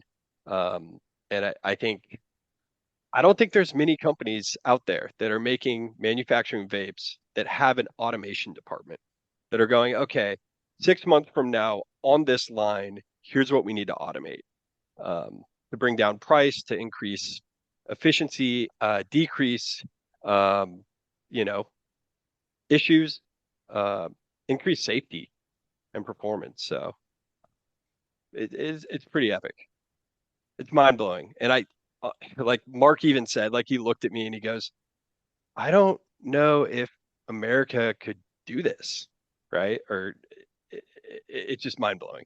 So I'm sure AI will have a big play in these factories in the future if they don't already as well. The interesting part is the factory there. We were asking questions, and the ratio of people that actually work in the factories and these R&D centers in China, from like skilled labor to like PhDs and scientists, is flipping, right? So it used to be heavy in manual labor, and now it's flipping. It's more engineers and people to build and run the machines versus like actually assembling the units. So we're going to see a major shift in that. And like Danny said, it comes down to building stuff that's better, has less failure, and it's safer because it's machines and they're robots and they're more consistent. And from a sales perspective, right, as you guys endeavor into launching a product, and many products, right, in the future, is one failure is detrimental to your brand. It's really hard to gain back that customer. You may not even know if you lost a customer, they might be gone and just never told anybody that they hate your brand because your hardware sucks. And so this is working to eliminate that and just provide more consistency. And from a sales perspective, cutting through the race to the bottom is really challenging because everybody can make a cheaper vape. I mean, we drove by the factories in China where they're just like assembling stuff and soldering things, and it's all just so inconsistent and actually, quite frankly, dangerous.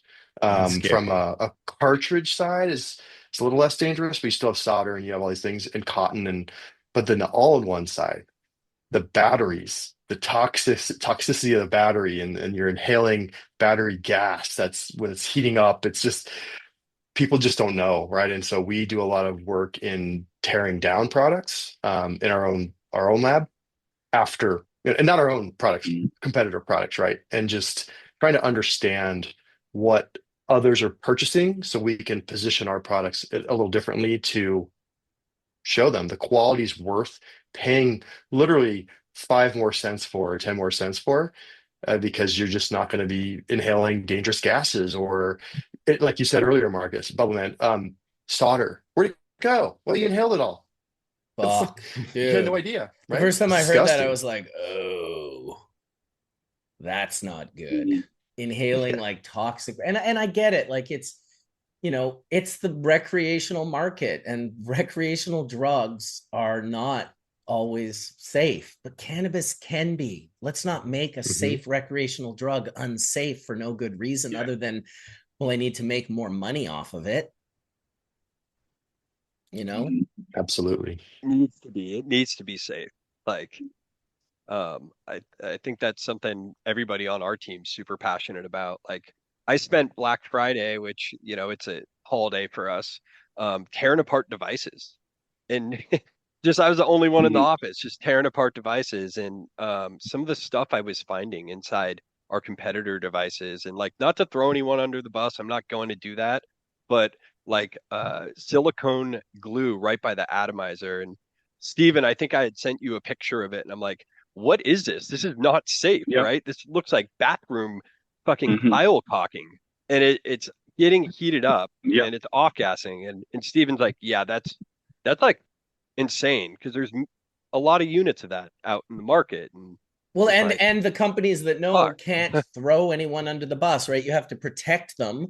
It's so bizarre to me. We just had an event here in Vancouver called Heady Happenings, and 20+% of the entries were failed. They had myclobutanol like in their product.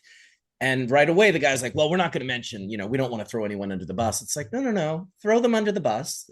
Please, Yeah. let's throw them under the Yep. bus because what they're doing is completely fucked.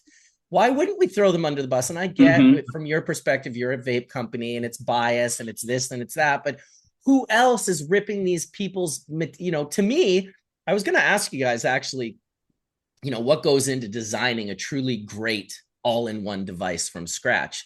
And I think Danny answered the question before I asked it, which was like, well, for starters, we rip open all of our competitors' units and find out what not to do. What a great way to find the path of what to do by merely looking. And it's companies make it very easy. Trust me, like it's no different for me. I can look at these bags that are $40 on Amazon and I can buy a set and I can realize, holy shit, like these are like the dye in the Gore-Tex is coming out in the water.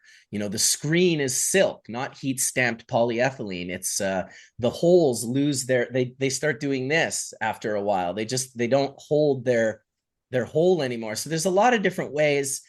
It's always the same in cannabis. I felt the same way when my company kind of went under. We weren't allowed to mention the people who brought the company under. It was like, oh no, you don't want to do that. You can get sued. You don't want to be throwing people under the bus. It's like, why are companies protecting other companies?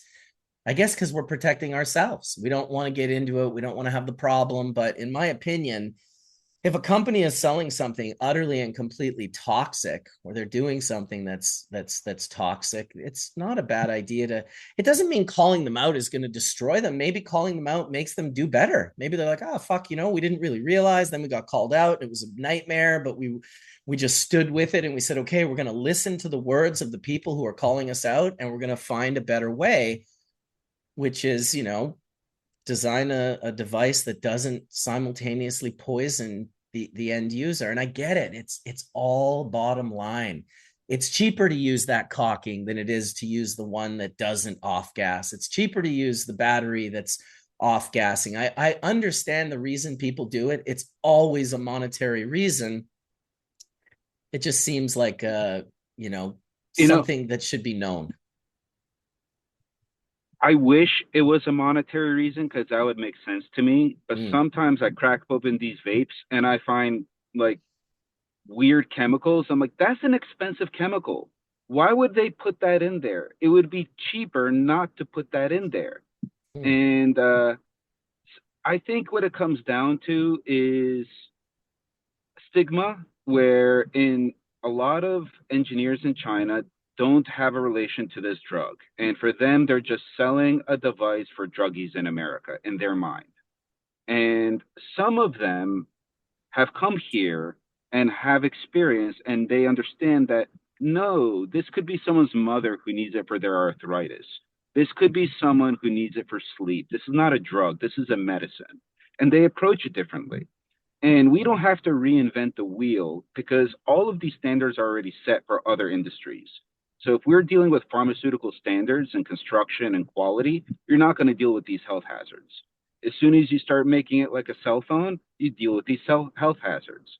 And these weird design choices are usually out of laziness, where someone just finds a fast fix that KPI set and they can move on. And they don't really think about it too much. So if you make them care, they think about it. And then you don't have these problems. It's easier to care when you're a user. And it's easier not to care when you think your device is being used by druggies in America. Yeah, and here's the other thing, I come from a kind of a weird hybrid background of like design, and in designers, there's a whole new set of ego.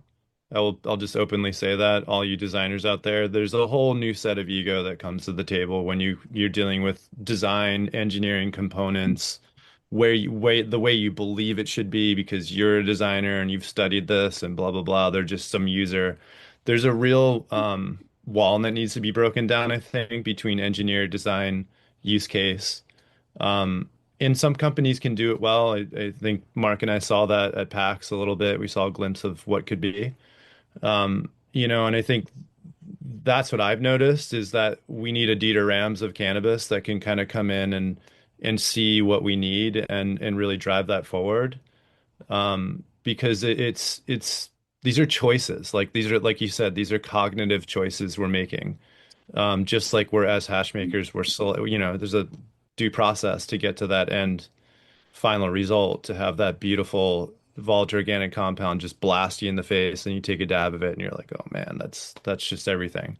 So what I really have fallen into just from being around it so much is that we've got to break these things down, and all work together in a really methodical way to try to dispel what we all know. Like all of us on this call know what needs to happen. It's just bringing everyone together to get it done. That's seemingly the hardest part, right? I think we can all kind of agree on that at least, right?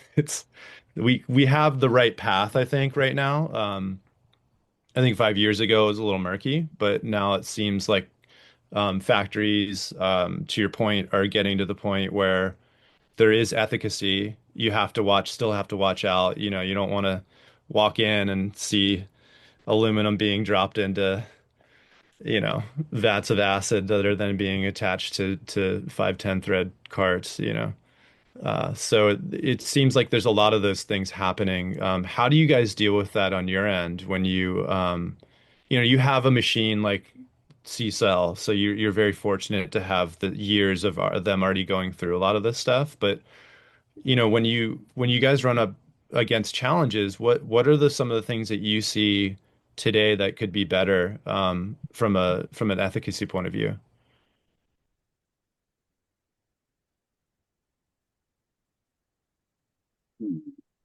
Anyone? Bueller.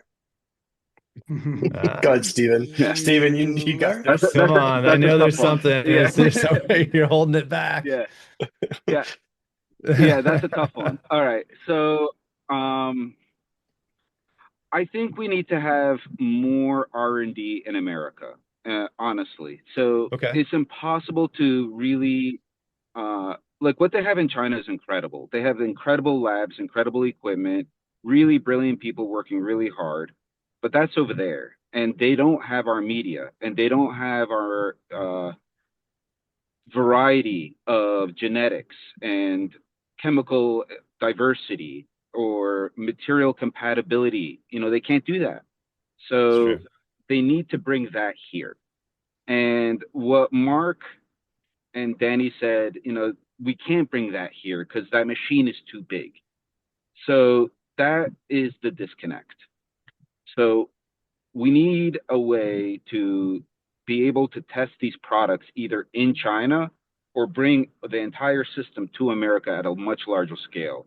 And our lab in Phoenix was millions of dollars. It was a beautiful lab, but that's one millionth of what you need. You need to go huge scale to do this. Yeah, So it's true. we're getting there, and gradually we're growing. And CCEL's opening up more labs in America, and they're building out for other divisions manufacturing even in America. So I see them growing from a Chinese company to an international company, and that jump is going to really help us, but it takes time, that Yeah. growth. So we have to be a little Mhm. bit patient in that regard for them to make that transition, and push them to adopt international standards rather than Chinese standards. Sure. Yeah, that's fair to say. That's well put. Is there any pain points that you see from components, like a lack of, let's say a certain component that stresses things out in terms of supply chain or anything like that? Do you guys run into any of those types of issues? Well, CCEL is a vertically integrated company. They make everything themselves. And that's also a really important point when talking about competitors where none of the other ones Hmm. are. So, you may be getting a coil from one factory, you'll be getting your ceramic from another factory, they'll be assembled in another factory. The R&D and design was done in another factory. So, like, everything is hodgepodged, and the likelihood of someone cutting a corner is really high because it's going to someone else afterwards. Yep. So in CCEL, we have that full accountability. So if we did find lead, for example, in one of our tests down the road, there would be hell to pay. Someone would lose a job. That would be a big deal. So, that vertical integration allows for strong accountability in the company. Um, so it's, like what we're trying to do is avoid unintentional mistakes. Like we may come across a good example is silicone, for example. The silicone seals. I know that terpenes react with silicone, and every single vape in the world has silicone in it, I think about with that every very day. few exceptions. Yeah. Yeah, So no, it's funny. it's a problem, and Yeah, you're right.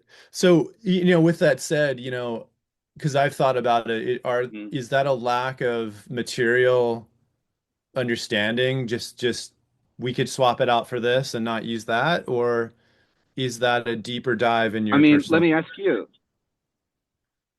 You Let can me flip ask the you script, go for it. if Yeah, I you love have a it. choice. Yeah, Well, look, if I you would have a go on a choice. deep dive on Look, material change, right? That would be my first go, uh-huh. right? Immediately. I'd say, look, we have to start doing, long-term tests and understand everything from the SDS all the way down, and then see what leaches and what doesn't, and be honest with ourselves, and then make a material change and invest in that. But again, that's easier said than done, right? Okay, we did that. So now I have the choice of two materials: a very chemical resistant variant of silicone, which will leach less than normal silicone, Sure. or a fluorinated polymer like Teflon. What would you pick?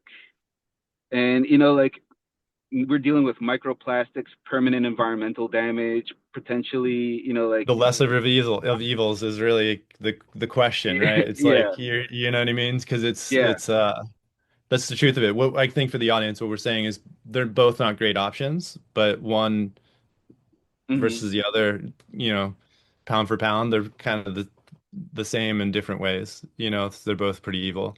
So, yeah, yeah. so I think Can You only the that's pick can the the that's material important to that's differences call best out. for the consumer to work with. can the loss be measured though, right? The reaction that's happening. Does it happen over the time that you have a vape pen in your pocket, or is it like a 6 month stability test or a 6 month, like how long? Because that's what I always wondered, when people put like for me, I got turned on to this very earlier than most. But I used to Yeah. ask all my friends, like, why would you put that over your weed? And they'd be like, well, what do you mean? And I said, well, when you have Boom. jars that age, don't you notice that the trikes stick to that and then they break it down? And when you rub it with your finger, it's like a weird, greasy fucking polymer liquid. And they're like, oh, yeah, I did notice that. I'm like, yeah, well, that's not good. Like, just don't use That's that. not good. Don't use this little. And, Yeah. and I can't even tell you, this might have been almost 30 years ago that I started sort of having this realization. Right when I met Skunkman Sam, because he really opened my mind. I mean, I'd read the book Hashish. A lot of it was sort of historical context for me, like, oh, where cannabis came from and the traveling of, and for me, like, all I wanted to know about was hashish. Just wanted to know about hashish. And so meeting Dave was really the eye opener to learning more than I mean, he was just like, I don't know if I could have met a better person in the entire world to teach me about hash than that man. I got very lucky when you really think about it. It was like people talk about winning the lottery. I won the lottery with him. And it really, Hash Church wouldn't be Hash Church without him. He was one of the main, bringing him on to Hash Church and being like, here, tell everyone else all this stuff. Because he did have a desire. Anyone that knew him, he would post anywhere. And I'd have people come up to me and be like, well, I think I talked to the skunk man. Like, I was like, oh, yeah, about what? He's like, oh, I asked a question about breeding. I'm like, yeah, that would have been the skunk man. But he just replied to me. It's like, yeah, of course he replied to you. Like, the way we move things forward is by having dialogue with everyone, not choosing who we have dialogue based on some mental construct of importance or whatever that you're trying to base it on. So yes, shout out to Skunkman Sam Bingo Lombardi. Always nice to be able to bring him up. I think it's a wild and interesting conversation, and it always goes back to the same thing with these pens, is not that the people who use them ever have these conversations. I swear to God, the people who have these conversations are the people who don't use the pens. And the people who don't use the pens are very worried about the pens. It's like they're smoking glue and paper and plant matter, but they're extremely worried about the pens. And I am not to say I've sat on both sides of the fence with my judgments and my opinions, but as I get older, I just kind of leave it up to look. These things are not going away. They are convenient and they are effective. And because of that, they're not going to go away. So then it leads us to be like your company. What you can do is make them as good as possible. Try to figure out breakthroughs, try to figure out new understandings. It seems like, and I think I'm right when I say this, that you guys are willing to uncover an expensive mistake. Like, not a lot of companies are. Do you know what I mean by that? Like, you guys are looking to make sure things are safe. And if you discover something's not, fuck, like, you're not going to put it under the carpet. It's going to be like, oh shit, like, there's no insurance for this.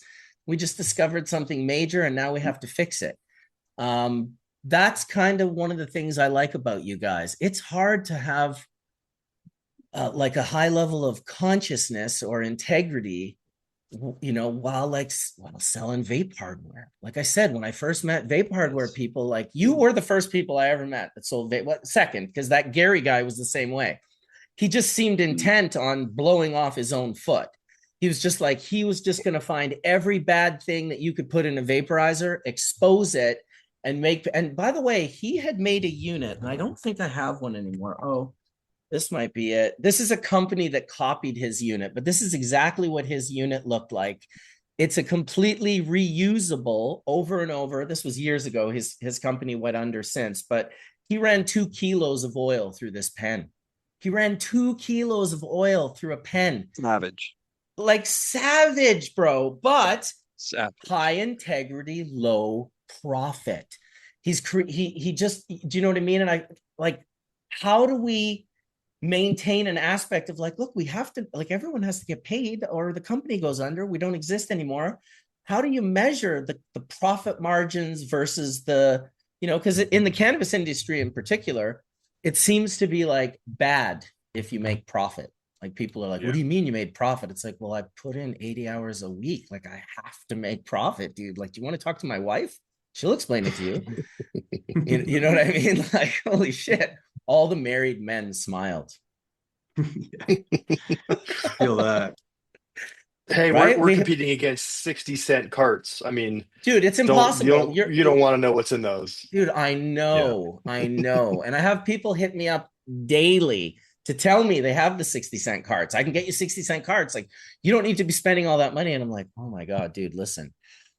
The world has to stop taking the hit. Okay. Businesses have to start taking the hit. You just have to make less, but it's a better product. That's it. Yeah. It is a bummer. Trust me, I'm competing with $30 bubble bags. So it is what it is. And it's funny because it happens in all aspects. The live hash rosin market, I don't like to say we're competing, but the market is competing with like $10 distillate pens, you know, with botanical terpenes that are like haven't even been distilled, right? So like, you know, when you buy like the D-limonene, 5% of it is citric acids. You have to distill them out of the material.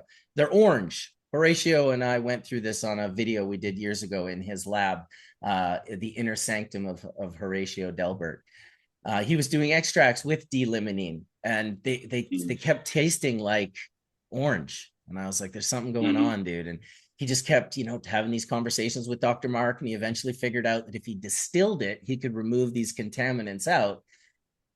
Well, that's the thing, right? It's really about learning the knowledge of distilling, whatever it is you're in the middle of distilling. It all plays a part. And the amount of people that are smoking on these pens, because I had a moment early on, I did the pen and then I had no pen. And then I was like, I don't know if I want to do pens. And then I was like, of course I want to do pens. Like, why wouldn't I want to do pens? Seems like a no-brainer, because the purpose from my perspective, I used to want to teach everyone to make hash. And now I've shifted into, I would very much like everyone to taste some of my hash, some of what we're offering out into the market. And it's been a really cool experience getting back to the US for the first time in almost 30 years, hooking up with all these amazing partners like Dan, you know, driving across the country. Like, dude, these are all things I have not done. I see Etienne doing it. He's going to Alaska. He's going to New Orleans. I could not travel to the US for 30 years. And honestly, dude, it's like every show. Hey, are you going to go to the show? No. Are you going to go to so-and-so's 60th birthday? No. Oh, are you going to come down for the funeral? No. It was just all a bummer. And now it's all so good. I'm allowed to go down there. I'm beyond stoked at the relationships and the connections of all these amazing, like, dude, there's so many amazing Americans that I've met, you guys all being on the list, but you can meet more than just at shows. You know, I used to only go to shows. Now it's like I can meet people in and around. I'm blabbering on, but basically all I'm saying is I appreciate you guys and I appreciate my ability to come down there. And I will appreciate being able to come down there and snowboard in the very near future, if and ever you guys get snow again, Colorado. Brutal. That was a weird time to go to Colorado for the first time. I was just like, is this normal, Dan? And just, you guys don't have snow? And he's like, no, bro, this is not normal. Yeah, it was the worst winter, I think, on record. Next year should be better. We'll get up on the slopes. Yeah, absolutely. Well, Ted was kind enough to, and shout out to Ted, my other partner in Colorado, who's also friends with Danny, who there's just this super trippy, cool, me and Ted and Danny trio there. So that's another person that kind of brought our groups together. I like when the groups get brought together in a very organic manner, like Danny making bubble with his dad using my bags. Dude, that is the greatest way for us to meet ever.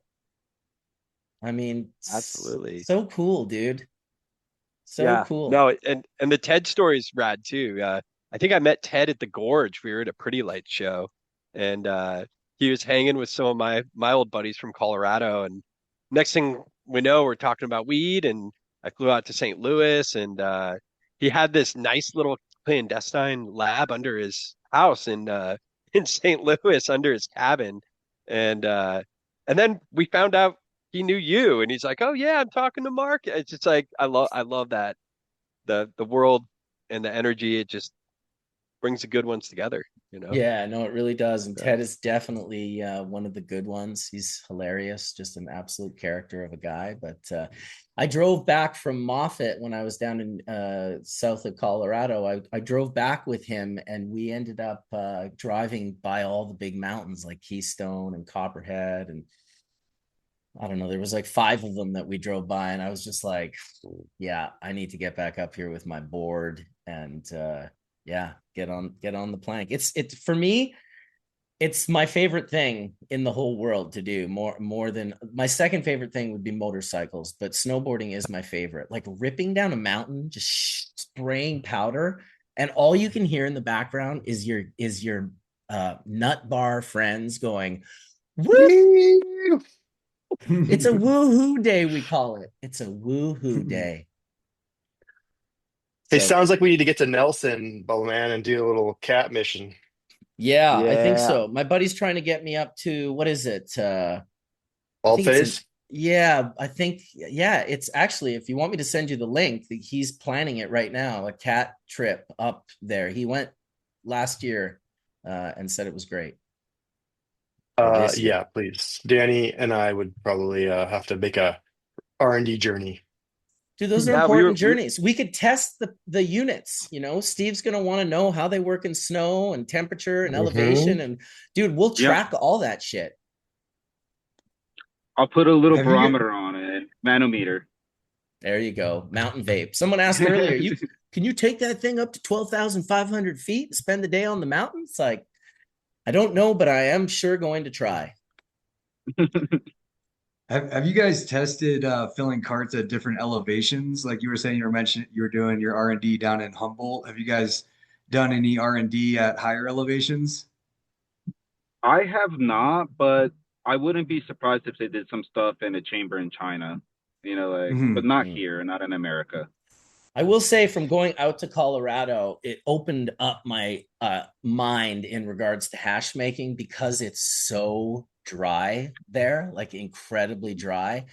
The cold supply chain becomes even more important. It's like super hard to preserve and cure material, because even if you do properly, if people keep asking to see it and you're opening it and showing it, no matter what, no matter how well you cured it, it just turns to dust. Like, it is the craziest. And dry sifting, everything is different there. I wouldn't be surprised if the elevation is causing differences as well, especially for filling pens. What have you noticed, Dan? Because you must have done it at a lower level as well as Yeah, 12,000. yeah. I think I like filling at a high level and it coming down to the city. We normally are at 8,000 feet here. We used to grow up in Alma, and yeah, that cold temperature for making hash out on the porch in 2010 was always awesome. And the not having all that extra humidity, I think, plays nicely at times, but then can also hurt, during like flower, for instance, the curing process in flower. Sometimes in Colorado, you have to add humidity. And, Colorado, I think, is kind of known for some drier flower, compared to California. Yeah, it was definitely dry. The hash reacted differently. I had to kind of shift a little few things to just be like, oh, okay, this is different. Like, I didn't really realize. I think just for making certain products that I make, like pre-rolled pure hash joints and some of the traditional hashes, like, you definitely, things change in different places. And it would be interesting as hash makers if we paid more attention to those variables, the pressure, the height, the temperature, the humidity, all of these things. Humidity is a big one, plays a drastic effect on how flower cures, on how hash dries. Like it's incredible that we don't have more eyes on humidity and moisture and water activity than, I mean, I do with my Valvera's unit right here sitting on my desk. But before that, I didn't have access to active water, or bound water or unbound water, which is also a very interesting conversation and topic, and probably plays a role in resin in regards to how it's pressed. You know, if you remove too much of the bound water from a material and then press it, I can imagine that you would do more damage to the oil and the volatile organic compounds than you would, say, if in the least the bound water was present, protecting that sort of cellular structure. Then again, if you leave too much unbound water in, obviously we know what that does. I'll never forget Johnny trying to come up with frozen when he was fresh frozen. He was pressing fresh frozen. And he goes to give me a dab, and this fucking piece of hash like spurts off the banger onto my fucking cheek. And I'm just like, dude, I was like, John, you are so lucky that didn't go into my eye. Like, I'm just not going to lie. Like, I can forgive you, but I don't think I would have forgiven you if it got in my, like, hot, boiling hash on your eyeball. Crack snappling and popping all day long. I love you, Johnny B, but that shit was insane. That shit was insane. So back to the shout out to Corey and the rosin reactor.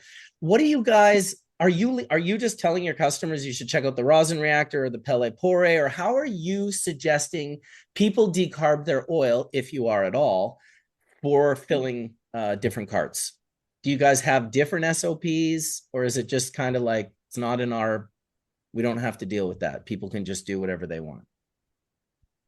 I think at this stage in the industry, most established manufacturers have their own SOPs, but I get questions all the time on how to decarb. I'm always happy to help. We had a DSC in our lab, which is a really cool machine. It's kind of like a calorimeter, and we put very pure THCA into it at 99.99% purity, and ran through this analysis where it takes a little scale, puts it in inert gas, and through a very precise furnace begins to vaporize, and then analyze what comes out and measure the temperature. And with a TGA and a lot of equipment. Anyway, so we see like where does THCA melt and when does it begin to decarb at a time temperature formula, and essentially that's great if you wanted to go on a fundamental basis. In reality, people have equipment considerations and budget considerations, and you have to talk to them about, like, all right, what do you got in your lab? You know, what are you working with? You know, what did you buy already? What did you spend $60,000 on already? And then optimize through that process. So some people believe in the low and slow process. I think that's great if you have everything mixed together. My philosophy is separate your volatiles and anything that you don't want to be heated from the things you want to be decarbed. Decarb the shit out of it and then add it back together. That's my philosophy. That's a great philosophy, actually. Steven's just giving out SOPs on Hash Church, Dan. That's fucking, yeah, I love it. That's super smart. You just like spin the terps off of it, decarb the fucking THCA, put it back together. I mean, there's a million ways to skin a cat. You don't have to spin it. You could crystallize it.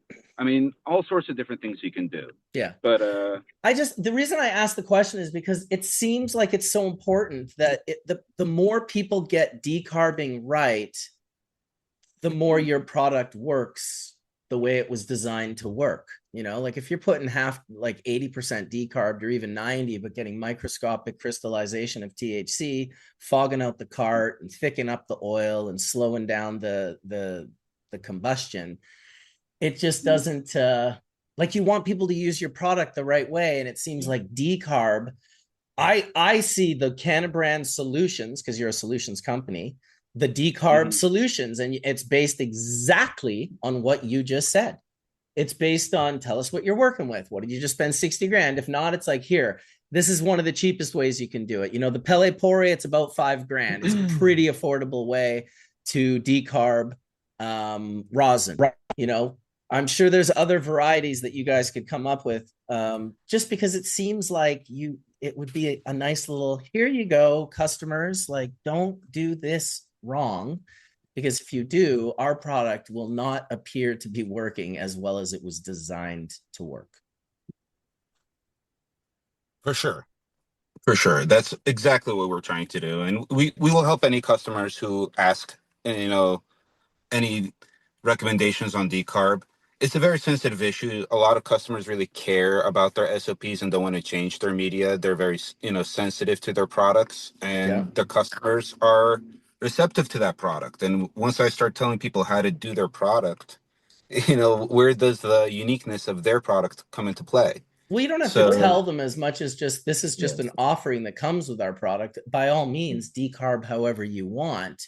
But, you know, there are wrong ways to do it.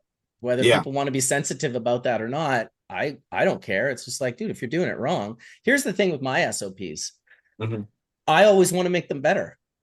I'm not interested in locking them in and being like, this is what people are going to get and they're going to get it forever. It's like, no, I want as time changes, as things change, and as the way we consume and popularity changes, right? Like right now we're in this fresh frozen world of, let's preserve as many of these monoterpenes as possible. They are more caustic. They are sharper on the throat. People love them. That could shift. We could shift into, you know, right now we have a lot of very young people that are into cannabis, a bigger group than ever. Well, maybe in 20 to 30 years, when they're all in their 50s, they'll have this revelation that, like, I don't know if I want to smoke the monos as much anymore. As, you know, I'm just using that as sort of as an example. But yeah, I mean, listen, I sold my product with very specific SOPs. And when people wrote me back and said, why does my hash not melt like yours? I told them exactly why. And let me tell you, 9 out of 10 times, they did not want to hear that they had to create a 20-year relationship with soil and plants and genetics. And they just didn't want to hear that. They were just like, oh, well, can I just blast it and get a gold oil? I was like, absolutely, you can. And that's what 90% of people went and did. And that's why the full melt hash world grew so slowly, because it was only really the very few who were like chefs, right? It was a Michelin star. You know, who doesn't want 6 Michelin hash stars, right? You want the 6-star. That's what you want. And if you can't get it, it's a weird thing to give up on and be like, settle for like much, much, much, much, much less. BHO was a major reason why that happened to bubble hash, because there was this massive pathway for people to take. As BHO slowed down and more people blew up and burned themselves and only the hardcores really stuck around, bubble started growing again, and people were starting to pay attention to making hash. And then Soil Grown pressed a bud. And once he did that, it was like people didn't need to grow great herb anymore, because they could press mediocre bubble and make pretty great rosin. You know, so that's, I still look forward to the days where we find the pathway that is the 6-star, or maybe we have the 6-star carts on the, you know, in the market, which is what I showed earlier. I don't know if anyone remembered when I showed that earlier, but here, I'll show it one more time. This was from Corey from the Rosin Reactor, and this is a Piatella no squish rosin cart. Like, that's how delicious. Fucking insane is that? Like, dude, I want to make full melt 6-star Piatella carts. No squish. I am It's so gonna take a ton of material, dog. Just takes a ton of material. Don't you have acres, Colin? We do, but listen, that guy, he probably, look, I know what that takes, and he took probably a lot of material for a little squeeze on that thing. And now I bet it's amazing, but we got to figure out a way to scale that now. So Well, that's think where you about it. need to It's sit more down. scalable than rosin because he's using bubble. Is it though? Well, he's using bubble and you're using rosin. So what are your losses versus his? Yours have to be higher. You're squishing the bubble, so you're getting a loss there, right? And then you're decarbing. All he's doing is decarbing. Oh, you're saying so he's going through a decarb process. I thought you were He saying has like to. true piatella where he like He pulls it had off, to. he's fractioning off. He Got it. had to To decarb it. decarb it, Got it. even Yeah. piatella, because it's a solid. Yeah, so I would imagine that's just a little thicker. Yeah, Dude, now you're getting my brain working. I gotta do it exactly. now. Exactly, dude. That's You're what gonna we're have all I doing. that gotta do cuticle in it. there. I'm gonna go do it. I'll What's do it that? next week. What's that, Steven? So like around the trichome, you have this cuticle, waxy cuticle, Yep. and in order when you're making piatella, that's gonna be dissolved in your terpene mixture, Correct. and then you're gonna decarb that all together, and you're gonna have a lot of fats and lipids. Yeah. The So same ones that are in rosin. more. More, but they're also present in rosin. But keep in mind, the fats and lipids, when those proper components that cannabis has had for thousands of years, the one that keeps us from getting lung cancers and bronchitis and pneumonias from smoking and inhaling these resins, are present in both the bubble and the rosin. That's true. Yeah. Fact. Yeah. So thank God for that. Because I remember my BHO buddies, like when it first came out, they were loving it. And then they all started getting the drippy nose and the, and even like it took a while, but eventually someone was like, this isn't normal. And the minute they started winterizing and getting rid of that shit, it just wasn't an issue anymore. And I never seen that from anyone that I know that smokes rosin. No one that I know that smokes rosin is having like chronic bronchitis and pneumonia the way Well, I did see with BHO.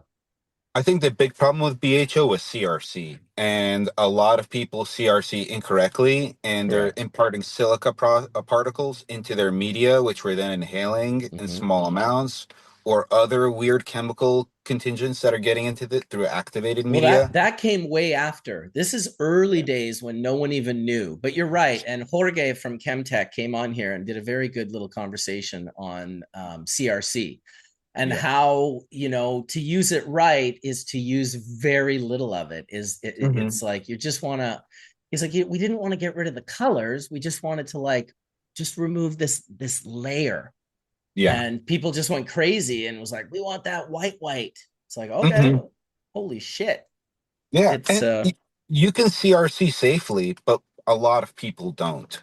That's the problem. yeah. Well, this is the problem we're talking about with everything, right, Stephen? Yeah. I mean, this is the problem that you guys are dealing with. You're competing with 60-cent carts that are not safe in any way, shape, or form. And here's the beautiful thing generally about companies that undercut and sell dangerous things. They usually have like some of the biggest sales because people are just always willing to go down that pathway of, I don't know what it is. It's just like people choose shitty more often than not. And I guess we do it under the guise of our wallets. I mean, I certainly don't live what I would call like, I don't drive a Rolls Royce. I don't wear like $4,000 t-shirts and What do you know you what I mean? mean, Like, dude? Stop. You have the Super Cruiser. I've seen it, dude. Come on. dude, I got the fucking Wraith, bro.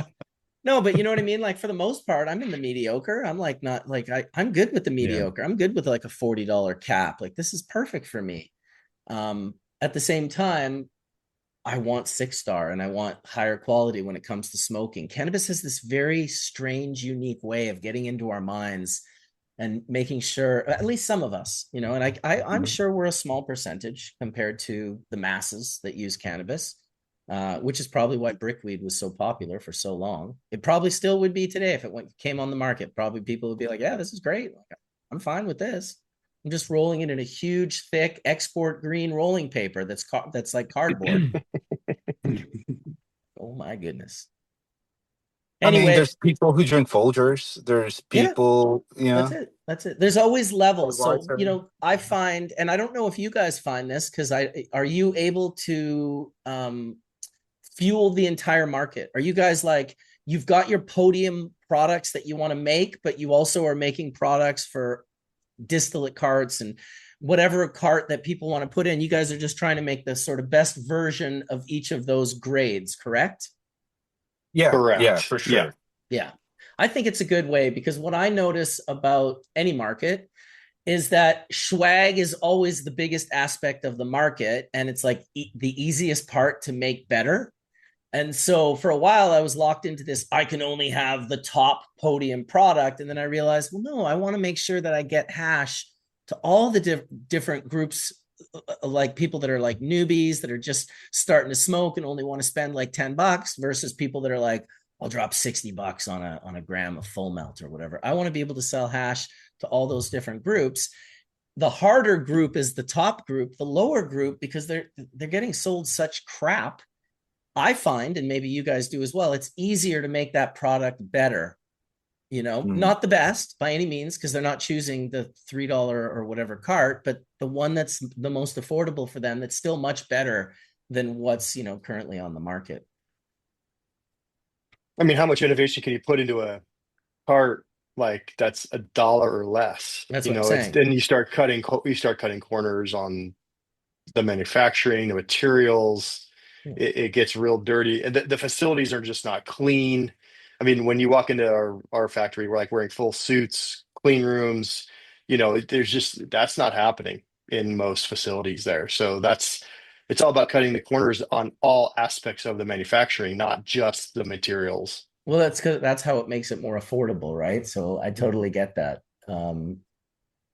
Yeah, it is what it is. You gotta put good products out there because people are willing to cut every corner. They'll cut corners on a circle, and I don't even know how you do that.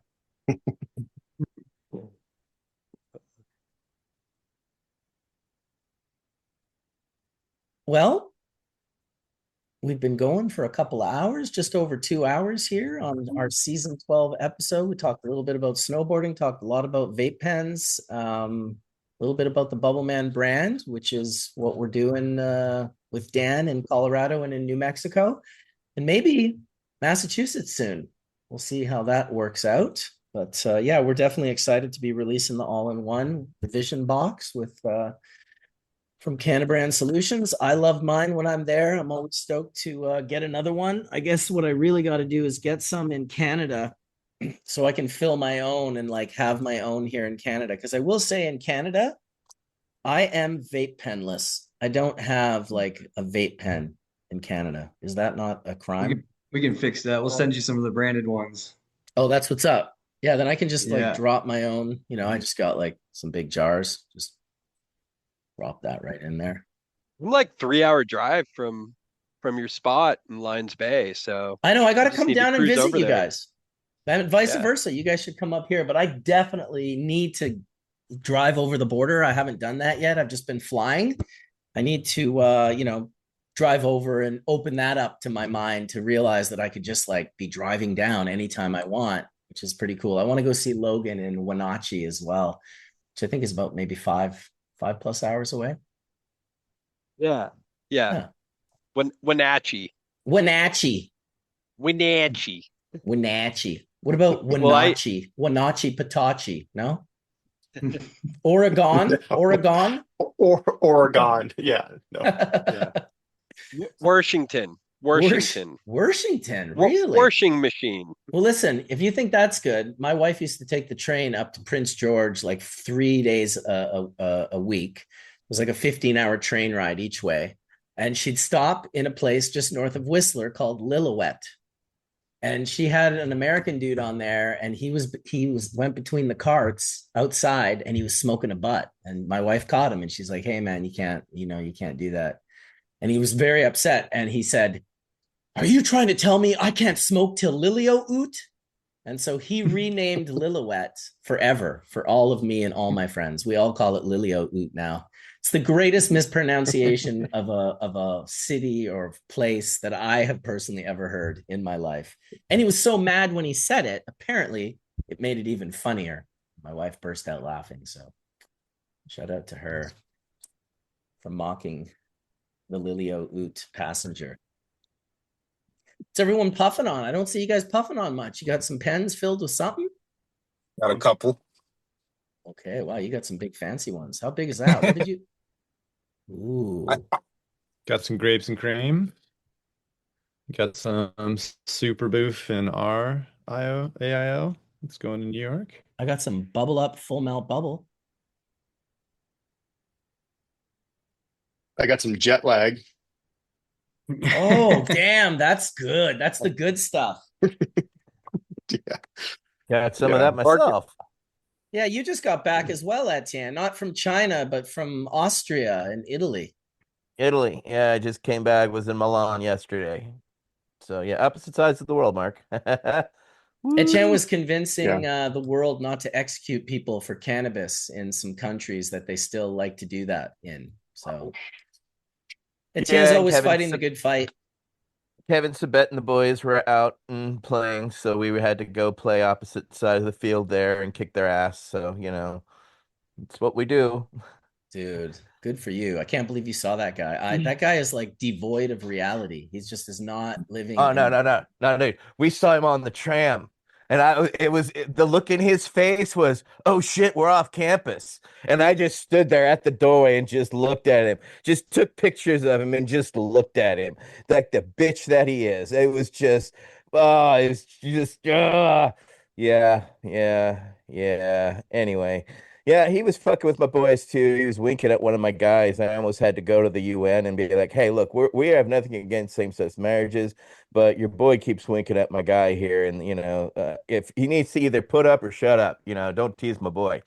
So yeah, it's just dumb shit. UN, no, it's very professional, it's very civil there. Everybody is very worldly. But yeah, they still want to kill people for pot, and we're like, stop that. And yeah, they're kind of they're listening. I mean, we feel that we're making headway. Of course, we had an amazing side event honoring our friend Wade Laughter, who was a regular here on Hash Church, but he was also a regular with our Veterans Action Council.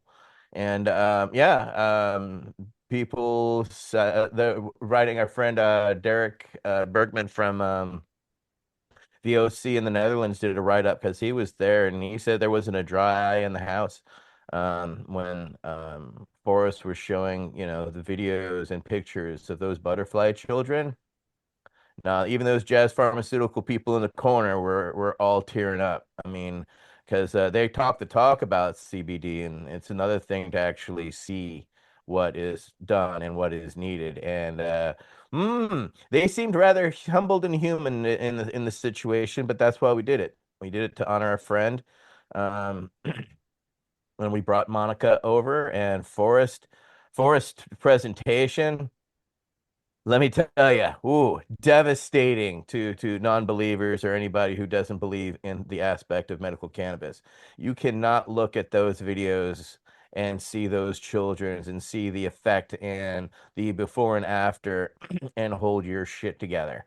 Um, yeah, credit to Forrest, man. I mean, he puts together a powerful presentation, but that's because he's lived it.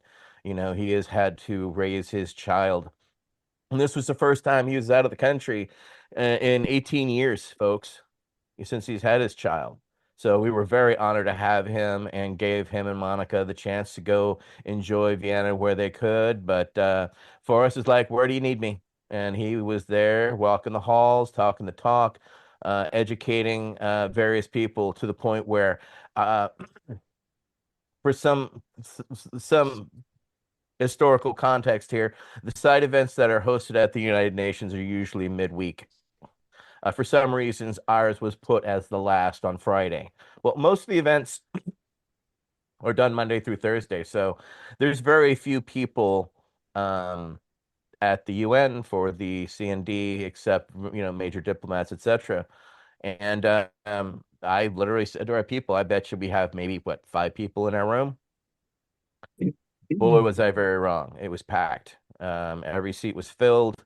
And that was a shocker for me. I was humbled and happy about it, don't get me wrong.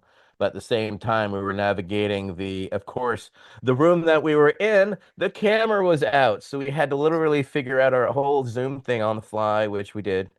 And yeah, we were able to get that going. So yeah, it was just an amazing experience. It was wonderful to share it with Monica. She, of course, broke down in tears afterwards. It was just an amazing experience.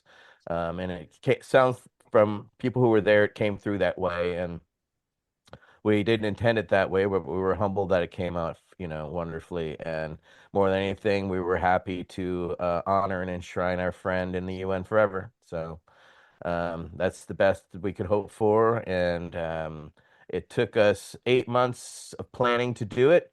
And it literally came together the morning of. So it's a lot of planning, but a lot of happy accidents along the way. And St. Wade helped make it possible. So thank you, Wade. We love you. Hell yeah, dude. That's awesome. Well, I don't know if you've ever met these guys at TAM before that are in the room right now. Mark and Steven and Danny are all from CannaBrand Solutions, and Daniel is my partner in Colorado and New Mexico. Nice. Happy to meet you. I think, Mark, you've been on Hash Church before, but to the others, I hope to meet you all in person and to blow a few bowls together, at least. Because fuck it. Absolutely, dude. Yeah, Etienne started the Berkeley Patients Group and has been doing that for a very long time, and is a veteran and has this veteran council that he does once or twice or 3 times a week. I get those emails, dude, and I always feel bad that I don't show up, but I will show up. It's for you're welcome to anytime, But no, yeah, we I worked my PTSD out from my worst shit from 35 years ago by helping and other people and moving the issue and driving it forward. And I've worked along a lot of great activists from around the world, and just happy to be a small cog in a big picture of things, trying to make this move forward so that I'm a patient. I'm a provider. I've been doing it for 26, going on 27 years, legally in California. So it's needless to say, I always have vested stake in seeing the improvements. And it's been just watching the carts from 2010 just to today has been a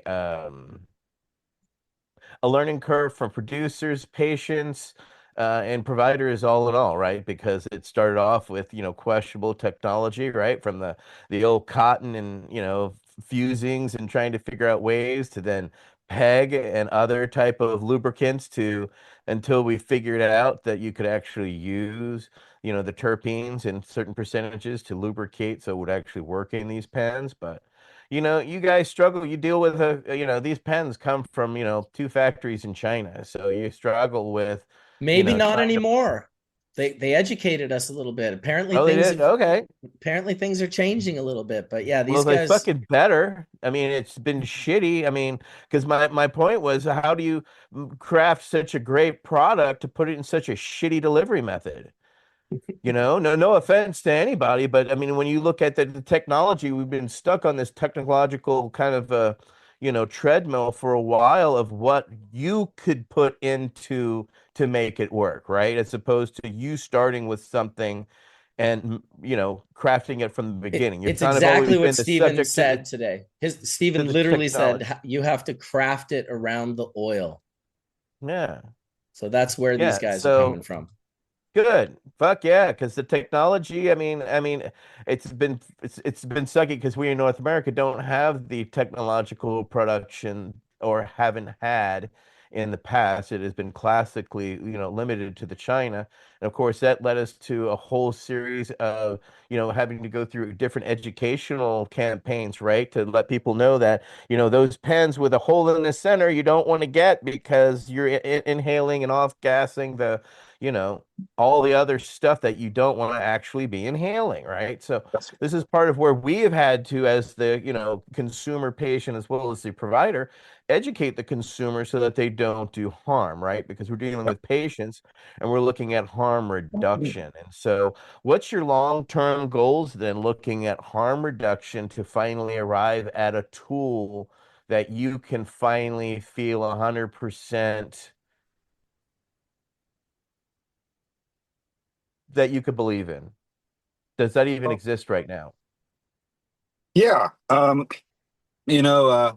There's this very strong follow the leader, to call it very politely, culture in China, where as soon as someone does something good, everyone does the same thing the next day. And I hope that happens more with our company, and that other cheap brands start copying better standards. Because right now, when I go to a dispensary and I want to buy a cart, I don't know what I'm buying. Is it a C cell? Is it in another company? Is it an Alibaba? Like I don't know what I'm getting, and there's no label on the boxes. So we need, as a whole industry, to raise our bar, not just like I could talk how well we do, but that doesn't mean someone else is going to do that well. And if the whole industry doesn't rise, then we all get stigmatized. So distillate is a good example. As a media, they have all this weird conversions and THCP and poisons out there, and a lot of people are scared of distillate now. But you can make perfectly safe, good distillate. It's possible, but no one does because there's so much garbage out there. So it's a really hard market, and when you're going to these cheapest denominator carts, you're getting poisoned, and that's just what it is. So unless there is some kind of accountability for these companies, we're not going to be seeing any changes. So can you give Etienne a little bit of insight into how you guys go about, like, making sure components are safe, just sort of some of the R&D you did with the group full of PhDs in the lab, like some of Oh how yeah. deep that rabbit hole goes in regards to surface areas and off gassing and all of these things? Yeah, so like I said, most safety testing is done through a third party. So we would go for like ICP-MS testing for heavy metals, and we would want to test extractables and leachables to see if there's any material compatibility issues or leaching going on with different housings. So recently, there's been a lot of talk about PCTG leaching in oils, and we haven't used PCTG. We use PA12, which is nylon. Now, when I worked in the lab, a lot of my equipment was made out of nylon because it's extremely compatible with terpenes and butane and a lot of the commonly used chemicals in the lab for hydrocarbons. So I was immediately like, that perfectly makes sense to me that PA12 would be totally compatible with oils in a cart. And when then we do the testing, we see no leaching, and it's relatively safe. The term harm reduction would be the legal term, but um, when we're obviously glass is the best, there's no question, and then stainless steel is the best. But when you start decreasing the cost of products, you may have to make compromises on certain materials. So uh, PA12 is also much more durable than glass. So if you drop it, you don't risk breaking your tank. So there's trade-offs with different materials back and forth. But ultimately, we go through that material compatibility, aerosol testing, and then performance testing. And performance testing was the bulk of our job at our SDR lab, and third party for heavy metals, because that would have to be submitted legally. Oh, thanks for the share, Stephen. No problem. No, I completely understand. When we first, I understand your fear and where it comes from. When we first did testing of cannabis testing originally in 08 and 09, and we started testing people's stuff, when it failed, they just took it elsewhere. And that Mhm. was a problem for us, right? Because then it was like, oh shit, well, I have no authority to destroy it, right? Nor do I have the money to buy it to destroy it. However, Mhm. it's unethical for you now to take that and go sell that, right? And they Yeah. did. People did that shit, and they did a lot. And so I realized quickly that shit, what do we have to do? Well, I passed legislation in my city that the other dispensaries had to have testing. Mhm. And then I got legislation through Prop 64 that made sure that cannabis had to be tested in the state of California. So it has to Mhm. start somewhere, and you have to be that litmus. And sometimes you have to be the person that has to be that steps up and shows people how it's done. I've been Yeah. that example. I understand the fear, but at the same time, quality, you know, will sell itself. However, I've watched people craft quality things that never were able to never get itself entrenched in the market, historically. So it's a little bit of right place, right time. But, I think when it comes to, carts and carts technology. This is um, a technology front that needs to be explored more for the safety and efficacy of the patients, right? For So sure. that they're getting something that you're getting, right? We want to, you're trying to create the oil that replicates, right? This as close to the plant as possible. It's replicating, right? So then you want a delivery method that's going to get it there as well. But, they're also expected to be, recyclable and biodegradable and, all these things that carts are not, right? And that's the other big problem with carts is they're the non-disposable roaches of our there are dirty laundry that we can't get rid of, right? No one can Yeah. recycle them. Nobody. We've talked to this many times over the last decade. There's no recycling these. There's no pulling the metals and all that stuff out of them. So, well, in the there has defense to. of recycling, you can't recycle about 80% of the stuff you think you're recycling. So if you want to go I'm down not that just. rabbit hole, You are it might be 100% more than correct. 80%. It might be 90%. And that is, I'm not trying to like say it's better or it's worse. I'm just No, saying that, yeah, we do use a lot we of could. things that are not recyclable. And my whole point out of this is I believe we can craft something that's more ecologically or reusably sound. It just does not currently exist. Yeah. And I hope that it's someday we're able to arrive there. So something that is either reusable, recleanable, that is, refillable. No, that's been tried and that's, a messy hard sell from, trying to provide, little syringes with little needles and all the things, yeah, there's a whole bunch of fear that comes from, the consumer base when it comes to something like that. So it's just yeah, I've just seen so much stagnation in that field. I'm happy to see that there are people who are looking at changing the stagnant paradigm, shall we say. I agree. Yeah. I would love it if they're in the future, in the near future, because there's all this talk, right, about recycling and um there's a lot of greenwashing out there and I'm, I started this company on the packaging side, really passionate and trying to dive into how do I find compostable materials. I researched PLA with cornstarch-based polylactic acid, um, you know, and a few problems with that. Number one, economies of scale. It's 3 times as much right now as regular polypropylene, polyethylene, etc., right? But in order to get it to the same price, you need economies of scale. But no one wants to. How do you get there, right? And so it's what the fuck? Yeah, it's insane. I just looked It, up plastics and only 9% of all plastics actually get recycled into products. I'm like, that's so yeah. fucked up. My wife's got me fucking separating out all this shit into these boxes every Friday. Yep. And Same with now, me. and I'm like, look, I want to do this. I want to believe you're right. This greenwashing and virtue signaling, like we gotta join reality of like, how do we do this? Like I saw a woman recently and she was, I think it was in an American Congress.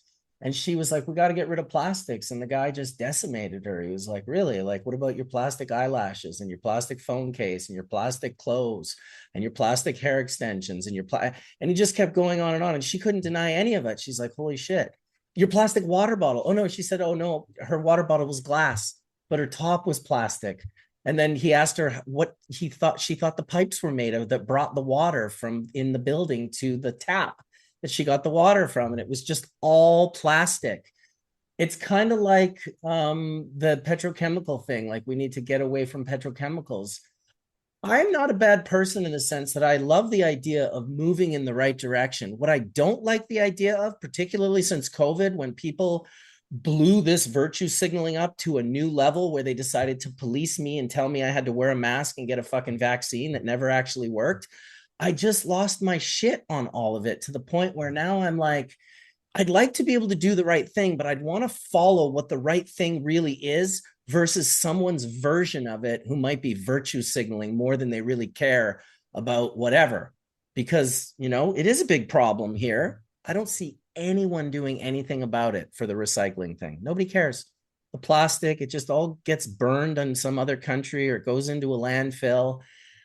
It would be nice, and I kind of wish for this almost. There's so much lying and dishonesty in the world right now, and there's so much bullshit that it would be, if I were asked what I would like to get out of AI, I would love for AI to be called behind the curtain. And you have an AI that's released into the world, and it just gives you the true story on everything that's going on about everything. This is what this is. This is what this is. I think we'd all be super shocked to find some of the things we don't support, we maybe should be, and some of the things we do support, we maybe shouldn't be. And it's just also confusing with the internet and so much information and so much data. So much of it isn't even real. I like to just look at the things people post nowadays, and I'll either remove the story or by copying and pasting it, or I'll remove a photo and I'll just put it into like 3 or 4 different AIs because I'm sure they're biased too. But I'll go Perplexity, I'll go ChatGPT, I'll go Grok, couple of different AIs, and it's amazing how often the AI knows immediately, no, this is a complete and total fabrication. But people are getting into big arguments in the comment section about it, and I'm just like, oh my God, like, I love the idea of moving in the right direction that doesn't harm humans, that's good for the planet, all of these sort of things, but that's based in reality. And that is a hard found thing. I think that's why the product doesn't exist yet, Etienne, to be honest. What do you guys think about hemp plastics as like a viable option for, alternative? I mean, I always thought it was a cool idea. It always looked more coarse and more rough than That's exactly what I was going to say. It's high tinsel. Yeah. And so it cracks really easily. So you actually have to add a polymer to it so it doesn't crack. And so it has lower tinsel. Yeah, you have to add the other chemicals is a problem, and then there's no recycling company that'll touch it right now. Mm-hmm. Doesn't mean that it isn't possible. It's just this is where we need leaders to create and be those people who can afford to spend that type of money, because as you know, all this shit is hella expensive to try to arrive there at environmental proper packaging, etc. People I've watched try to do it from the outset and never reach their market with a product because they try to do everything right from the get-go, that literally the cost just sucks absolutely every bit of profit right out. Well, we talked about that a little bit earlier too, and that's why I was saying, well, are you guys only trying to make podium products? Are you also, fueling the rest of the market? And they're like, no, of course we're going to fuel the rest of the market. It's easier in a sense to fuel those lower ends of the market by making the product just slightly different, just a little bit, because some of the products, like you say, are poison. They're so garbage. It shouldn't be that hard to make one that's a little bit better and obviously a little bit more expensive, but still hitting that part of the market that is the I don't care part of the market. And then Etienne brings a whole other, we're mostly talking about the recreational market, which, keep in mind, sells alcohol and tobacco, which kill millions of people annually. So then it becomes this sort of moot point of like, are we really arguing about the type of plastic case that goes around this vaporizer while 6 million people are dying from these recreational drugs? But then Etienne takes it to a different level, which is now the medical patient. I don't know if there's many vape companies, you guys could correct me if you're one of them, that is focused on the medical aspect. I've heard of nebulizers and other types of sort of inhalers that are used in the more medical aspect, but I don't know too much about medical vaporizers. There is one. There's a medical one that is being made, and of course it is plastic. Its inserts are plastic, but the cannabis, of course, is not. However, what I have seen, but that's that this is a major patented product, etc. It's a big plastic blob, you know what I'm saying? So it's just, unfortunately, the limitations of technology and then reproducing that technology at a medical effective level is a challenge, right? Well, because the most important part is access. You can't make some stupid big blob and make it too expensive and not. You can buy carts almost anywhere. They are literally, our sales guy earlier said they may be surpassing pre-rolled joints in Colorado. That's how So popular they are. to Go jump ahead. to jump in here real quick. So that big blob, it's called a Psyche vaporizer. It's an Israeli dry herb vaporizer. It's a medical device that could be administered in a hospital. That's the concept of it. Oh, And now we also have medical devices in CSIL, a number of them. We have to separate the idea of a medical device and medical use because they're two different things. One is a regulatory issue, and one is a consumer issue. So when we export to Europe, they may have a regulatory requirement for a quote unquote medical device, which is paperwork. The device is the same as the device you would buy in America, one to one. It's just it went through the paperwork. And then you have the medical devices that are administered in a hospital, and they have to be done on a metered dose. So that means that you know exactly how much you're consuming. And we're getting there as well on recreational side, but who really cares? So all of this, and you will never come into a situation where a hospital will say, give this man 200 cc's of cannabis stat, or he's going to die. It's never going to happen. So I don't see the market for that. I want that medical standard in devices. That's what I want. well, maybe you'll have to maybe you'll have to design it. Maybe Etienne can Yeah. help you. Yeah. Well, again, you said the economy, like how it's so expensive. It's economies of scale. Like they can't make it it's cheap enough, right? Even if someone wanted to make that device medical grade and have it, you know, be available in Europe and the US, they just can't make enough of them to make Oh, it dude, affordable for the people average make consumer. things for hospitals knowing that they are going to charge the most outlandish price ever. If you could catch eyes on like a hospital order form for beds, for anything that goes to a hospital, it's literally worse than buying something for a boat. Like a Why barbecue it's so expensive. That's exactly why it's so expensive. Hospitals Mhm. charge an enormous Oh amount of. my God. Oh my God, dude! Yeah. Don't even get me started. But it's true. So it's a good reply You there, can get Stephen. you can get the Storks and Bickles volcano by insurance in the Netherlands and in Germany. So Yep. That's there's fucking awesome. That's a medical right. So device. Yep. right, so it's a medical device, right? That's And all. then it's what you put in that medical device, but it's a consistent, workable medical device, right? Yes, there has plastic in it, it has metals, and things like that, but at the same time, it's reusable. That's my point. Whereas with the carts, right, you're only up for the gram, half gram, or I've seen the 2 gram bammers too. Don't get me wrong, from Hitman, or Yeah. whatever. I mean, and others, but at the same time it's only as good as as much as what's in that cart, right? Yeah. And before we get to carts, let's work on AIOs. So let's get rid of those out of the market. Switch to something a little bit more sustainable on our batteries, so we're not throwing them away after one use, because that hurts my soul, But that's what the market is demanding. Mhm. So, It's a tough I thing. It's yeah. one thing to have the idea of what should be done. It's another to decide whether you want to feed the market or not. If you You don't, know. someone else will, and you're out of the market. So we need regulatory changes that prevent that from happening. Well, you can also use the feeding of the market if you have that consciousness to say, okay, we want to come up with this better thing, But but we're going to have to sell all in ones to fund it.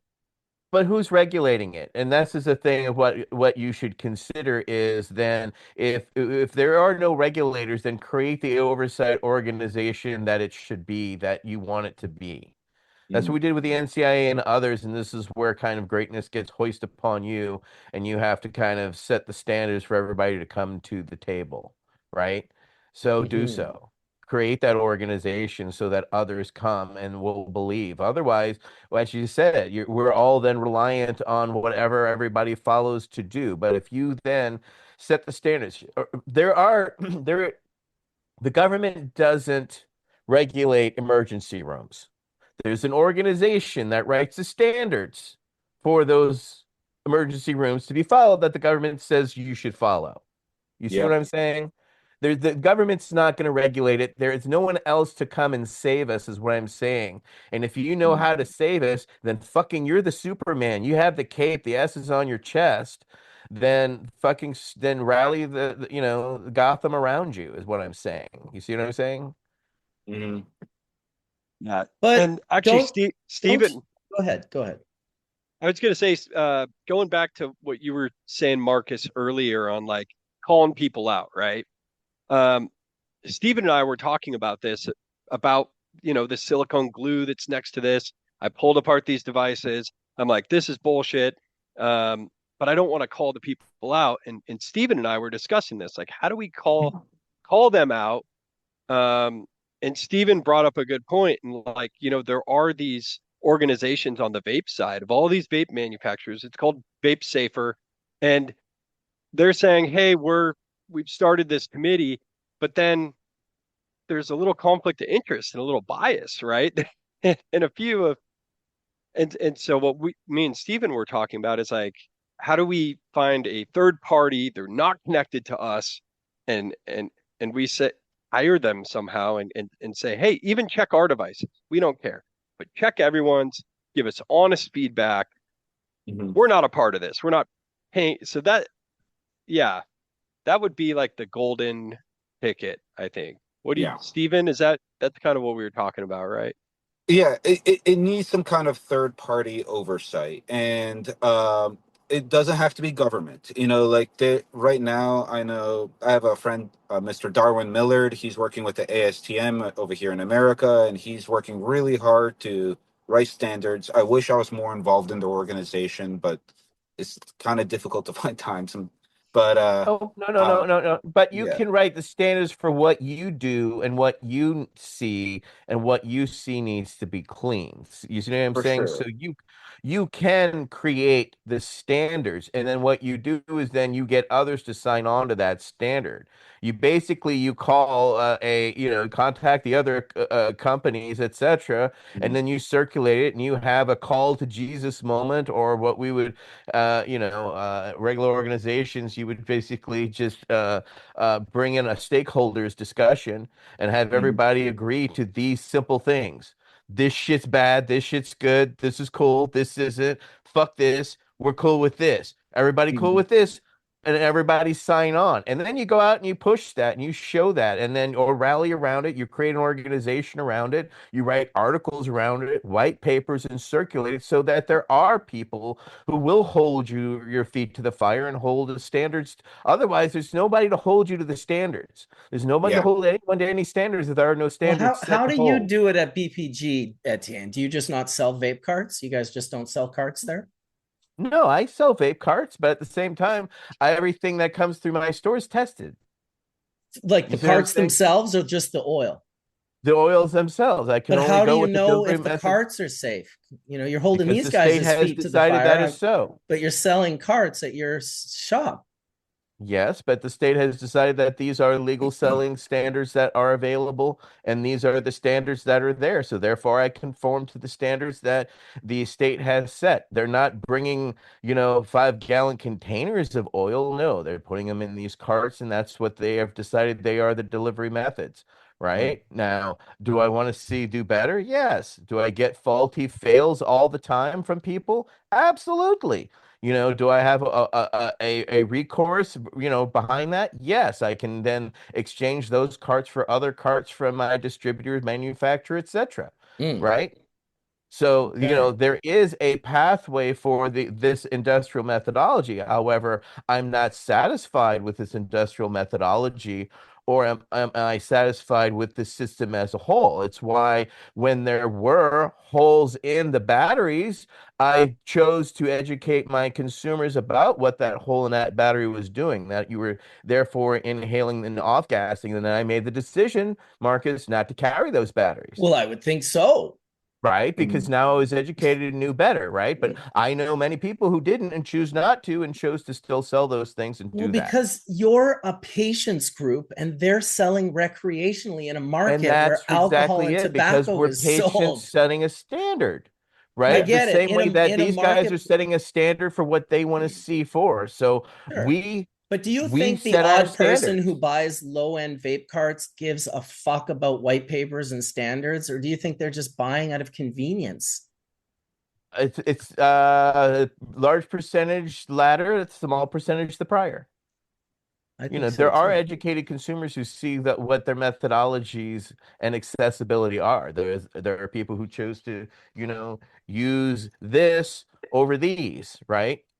You know, why? You know, it's you know, there's same delivery methods, methodologies, but you know, this one tends to break more because it's a technology that, you know, can necessarily fail. Whereas, you know, this is pretty, you know, solid as long as I'm not throwing it against something hard. You know what I'm saying? Yeah, So, then you it know, breaks.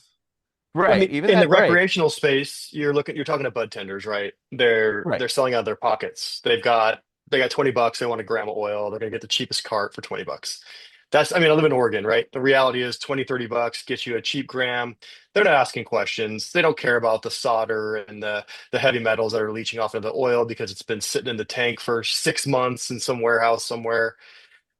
That is our challenge, right? As from someone who's responsible for sales to educate our brands that produce the oil and do the filling and the extracting and the filling, then going on and educating the bud tender, right? And then they have to go to the consumer. It's the phone game. I mean, we all wish it was different and people could actually communicate and educate, but this is where we're at, right? It's why people buy cheap beer. They don't care how it's made. If it's the material, the input that goes into it's GMOs or sprayed with glyphosate, right? They don't care. They just have 20 bucks to spend. They want a six pack or whatever, right? So it is a challenge for sure. It seems to be the challenge for everything, or at least for, you know, the cannabis world in regards to almost every product, whether it's a gummy or a beverage or a pre-rolled joint or a vape pen or some bubble hash. It's always about these different levels of the product. And it's already so hard the higher quality you get. I mean, I had a cafe years ago that was a raw food, vegan, organic, and macrobiotic cafe. This was like 100% integrity and 0% profit. It was literally like you could not make profit doing this because I just had to pay so much out of pocket to keep the bar where it was being kept. And then I realized that the majority of the people that I was keeping the bar up there for, I'd see them somewhere else and they'd just be drinking a Coke and eating a donut and having a smoke. And I'd just be like, why am I going out of my way to try and produce this for people that don't fucking care about it? It's a dichotomous situation. That's why now what I do is I have my podium products where it's like full melt bubble, something beautiful and awesome that you can really be inspired. But I'm also happy to make you know, traditional hashes. Actually, this puck I've got here, I've had it, man, this puck I've had for 6 months. I haven't opened this thing in 6 months, and I'm gonna show it to you guys right now. How's that for a little Glassy puck. a little puck traditional? Yeah. Little glossy puck. Now the full melt bubbleheads would say this is swag. They'd be like, this is garbage. There's no, it's like, but honestly, it really isn't. It's just about I'll put that garbage in my pipe any day. yeah, it's probably 35% THC. This was maybe a little more, maybe like 36, 37, but How old is that puck? I made it in September, at the start of September. And you're gonna age it? I've been aging it for 6.5 months so far. So I kind of think I'm going to get it to a year. I'll roll it into a nice ball and then I'll cut the ball in half at like 1 year. And then I'll cut, you know, I'll leave the rest for like maybe another year. There's something to be said for hash that cures. You know, it's very different from oil in the vape pen. It's very different from live hash rosin in the jar. It's very different from flour in the bag. If you got a traditional style hash and you press it up and you create that skin, it is very protective of the hash. It really allows it to cure and age. And so, yeah, you know, maybe I'll cure it for a year and then bring it out to a Legends party or something. I think that would be kind of a fun thing to pull out some traditional hash and a traditional smoking device like the Hubbly Bubbly and you know, get everyone ripped on traditional trad terps. We call them trad terps. So what's the go in Colorado today, Daniel? Are you even in Colorado? I am in Colorado. Yeah, I'm gonna get into the lab here, pressing some more for the carts. We got this mind melt we're working on right now Jesus from Christ. What Aaron's. is that? That is the mind melt 73 to 159. That's gonna hit the jars for Bubbleman Brand starting next week. Oh, that's the So shit it'll you ran be through the CRC? yeah, that's the I'm CRC joking. silica. Yeah, no, no, Dude, that's what the just fuck? runs 1 and 2 on a 73 to 159 pull. Yeah, really excited for this material. We got a lot of it coming through. So this is just the first cultivar that we're running, and it's coming out great. It smells like a bouquet of honeysuckle. So I haven't really smelled that in a long time. And the high on it's really nice and relaxing. And it's going to make a great cart. So yeah, I'm excited for that. Dude, that's so cool. That reminded me of like how cool would it be to like brand your vape pens to the like imagine a little like honeysuckle next to the bee. It's like, well, these if Definitely. only it would make filling a lot more of a pain in the ass, but Yeah.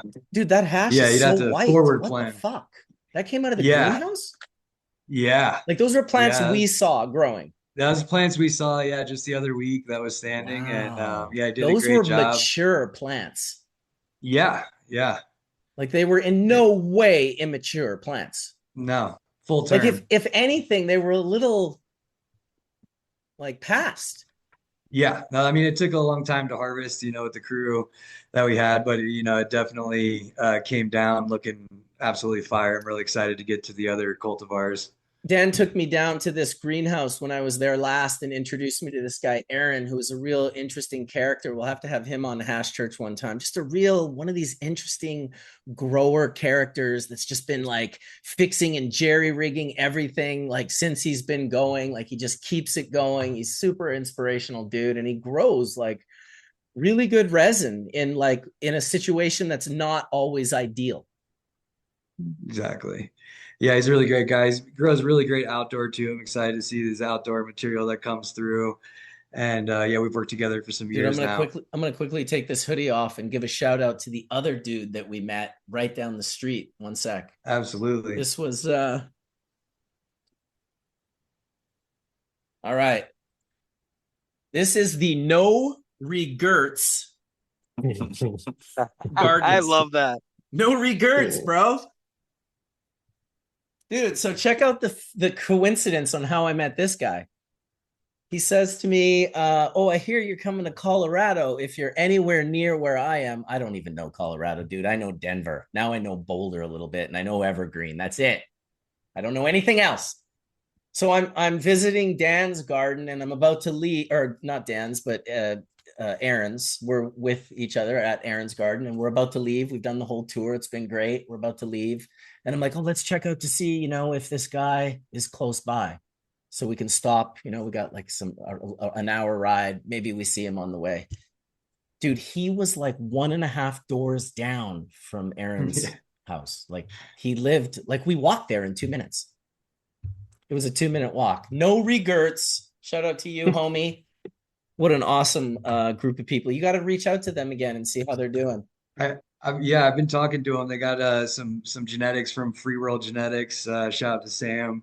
Ran a lot of his gear over the years. Our lemon head is from him, and they're running some of his gear this year, and I've had great success with it over the years as well.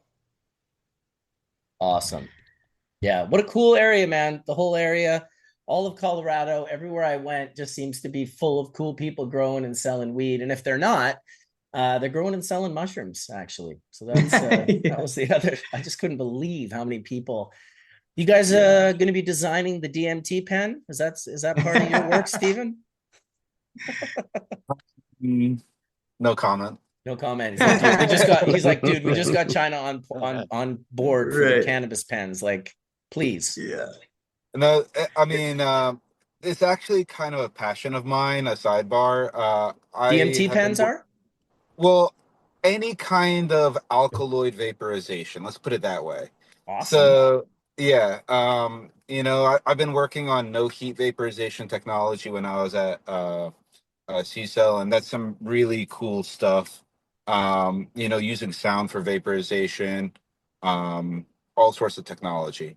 So I could see in the near future, we're going to see some shifts in the way devices are working. I've already seen it on the nicotine side on a couple devices. Recently, I saw a Lost Mary all-in-one with a dual vaporization mode. One is ultrasonic and one is traditional. Traditional for the nicotine, ultrasonic for the flavor. Kind of a waste and not that safe, but we can make that safe. We can make that kind of technology really cool and functional on the cannabis side and on the alkaloid side too, because you're not using heat. So now you open up the doors for anything, not just weed. Yeah, that's a huge passion of mine as well. And I think that Stephen and I spent hours talking about different alkaloids we can vaporize. And yeah, we really bonded over that. And I was like, man, you got to join our team.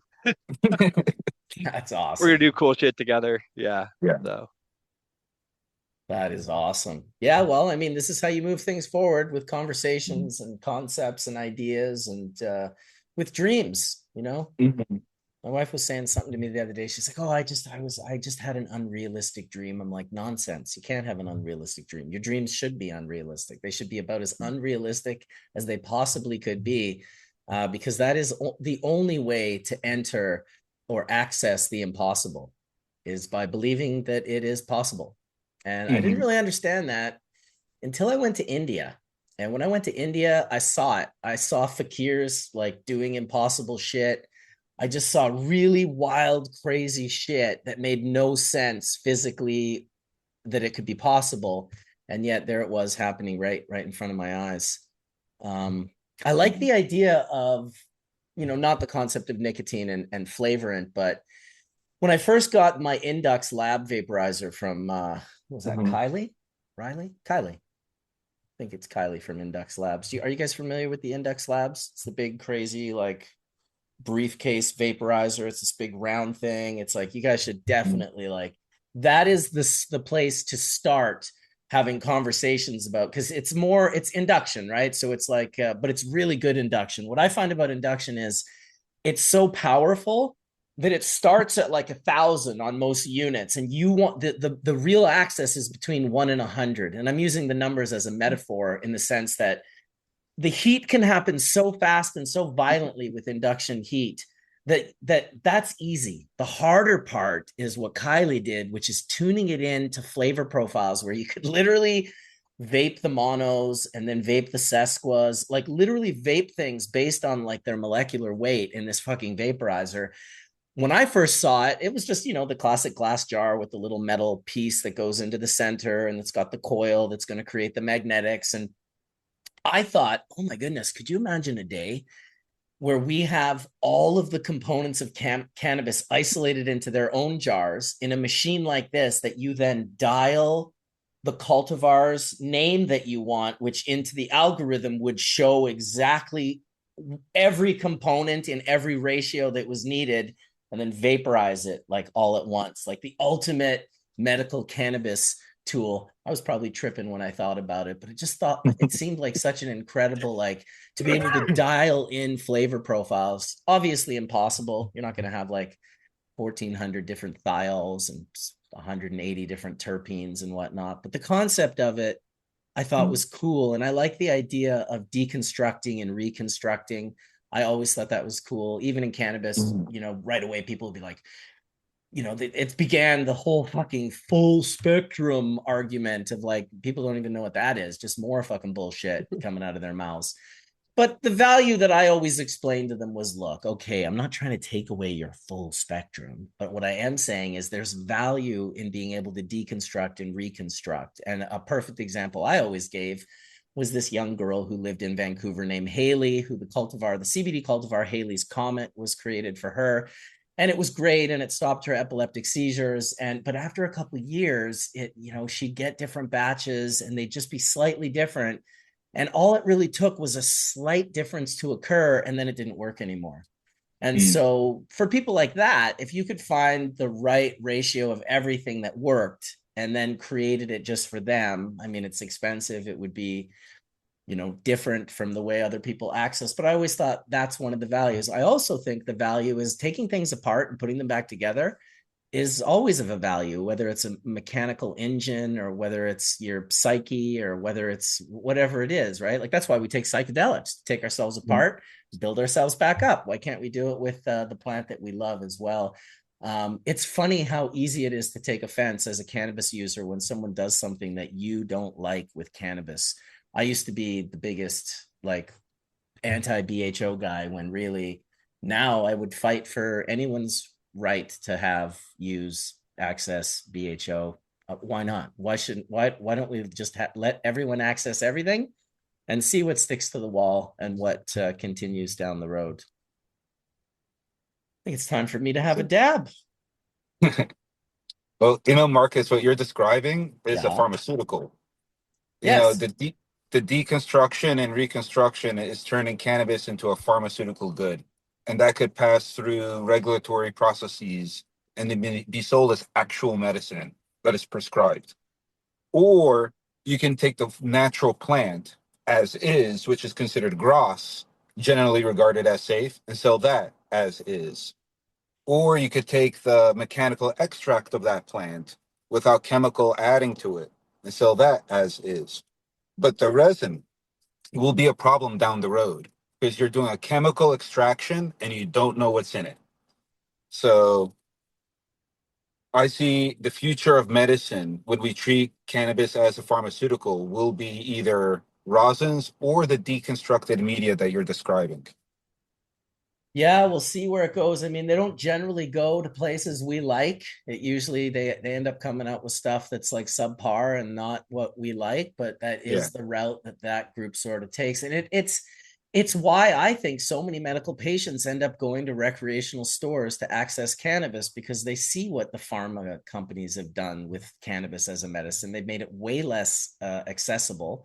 And fuck, for God's sakes, I think you guys were selling hemp products in gas stations for quite a while down there. I'm sure people were accessing that shit too, which is insane because it's like a cesspool of toxic, poisonous shit that you like. Sure, maybe one brand that's doing it right, but imagine not knowing and walking in and just looking at the wall of whatever's hanging there. We didn't do hemp that way. We did hemp as a grain. Nobody in Canada does hemp as CBD. It just wasn't a thing here. You guys figured that out fast. And then somehow got that politician guy to like sign the ultimate fucking like farm bill. Like, holy shit. I wish I knew the true story behind that, because that was insane. Holy shit. It was insane. And it poisoned our market. Yeah. Well, that's about to be modified again because it's modified every 5 years, and it will be written out for sure. But at the same time, it left a loophole that we're still struggling with the fallout from behind. Needless to say, right? It was insane. I mean, California won't touch any of those products, and then the current governor has punted on dealing with that stuff until 2028 when he's no longer in office. So, So leadership, sometimes it's needed. Colorado did a nice job dealing with the conversion leaders, and I feel like, out of all the riffraff that I've seen kind of happen, they're a good example of what to do.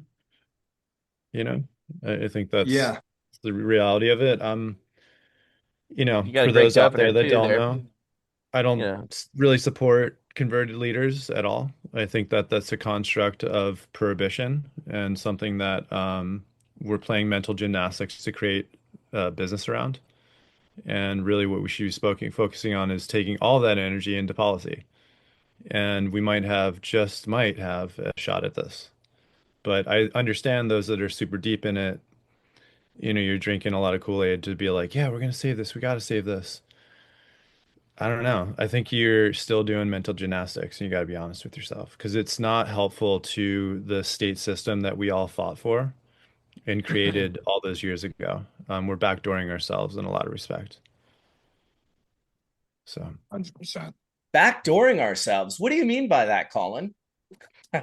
Hey, what a person chooses to do with his own back door is between him and his own back door. Listen, Agreed. it's my Just Ass own don't back be a Church. door. knob. Next on Ass Church. I will dab Ooh. to a better path with drug cultivars only. Yeah. Yeah, when Colorado started cracking down on those converted liters, the price was at like $1.50 a gram, and then it jumped quickly up to $3 a gram once all that converted liters went away. And then in New Mexico, it's I'm still seeing it down there, and the prices are really depressed on that. But yeah, those converted liters start flooding markets. Yeah, Yeah, well, it's that's also what regulatory framework is actually for. It's not to overregulate a bunch of bullshit and make things impossible for packaging that you can't even open if you're a grown man and all this other bullshit and taxes. It's actually for that, to keep the market from being destroyed, right? It's a regulatory framework. All your job is in regulatory is make sure it's safe and make sure that no one can just come in and destroy the market. We saw it in Missouri when Oklahoma went legal. They started sending hundreds of liters of distillate over the border into Missouri. And at one point, some Missouri yeah. politicians got a whiff of it and they closed the entire thing down. Like over 65,000 products were recalled, pulled off the shelf. And for like a year, they went through court and tried to find these people that were putting these beverages into the gummies or this distillate into the beverages and gummies and all the products. Because Missouri was a state that you could go to like a restaurant and then just order like 100 milligram like powdered, like they just like, oh, you want a dose on your drink? Shoot Yeah. right at like the fucking restaurant, dude. Yeah, yeah. No, and listen, all these things are awesome. We all want this access, right? Let's not paint it like we don't want access, but I think perhaps we need to understand there's a right way and a wrong way. And I think that when you talk to Dr. Mark and others that are really deep in the chemistry side of it, and you ask them the question point blank, is this safe? And he says, I don't know. There's a real issue with that, and I think that's really the baseline for the argument here is really safe patient access and making sure that policy understands that because I think it's very confusing out there right now.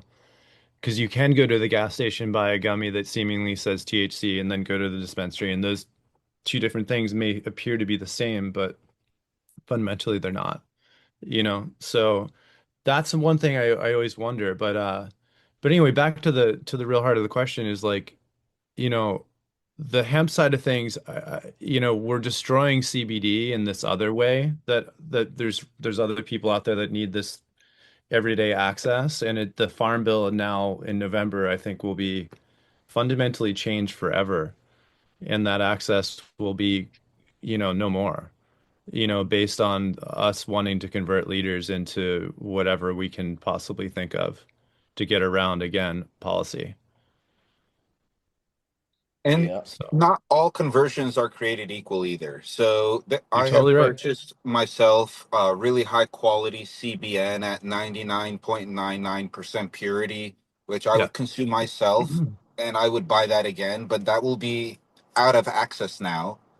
And at the same time, THCP, which is a full agonist and very dangerous and could cause people mental illness or permanent damage, that will be illegal too.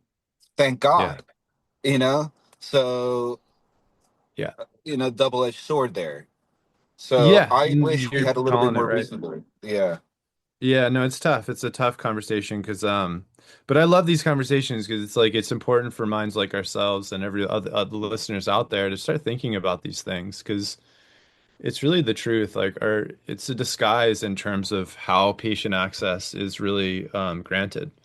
And I think ATN, honestly, out of anyone on this call or on this show today, I think you see a lot of this, because of the work that you do globally. You see how the lack of patient access can be disruptive and in this case the access has actually been disruptive and changed the path to access.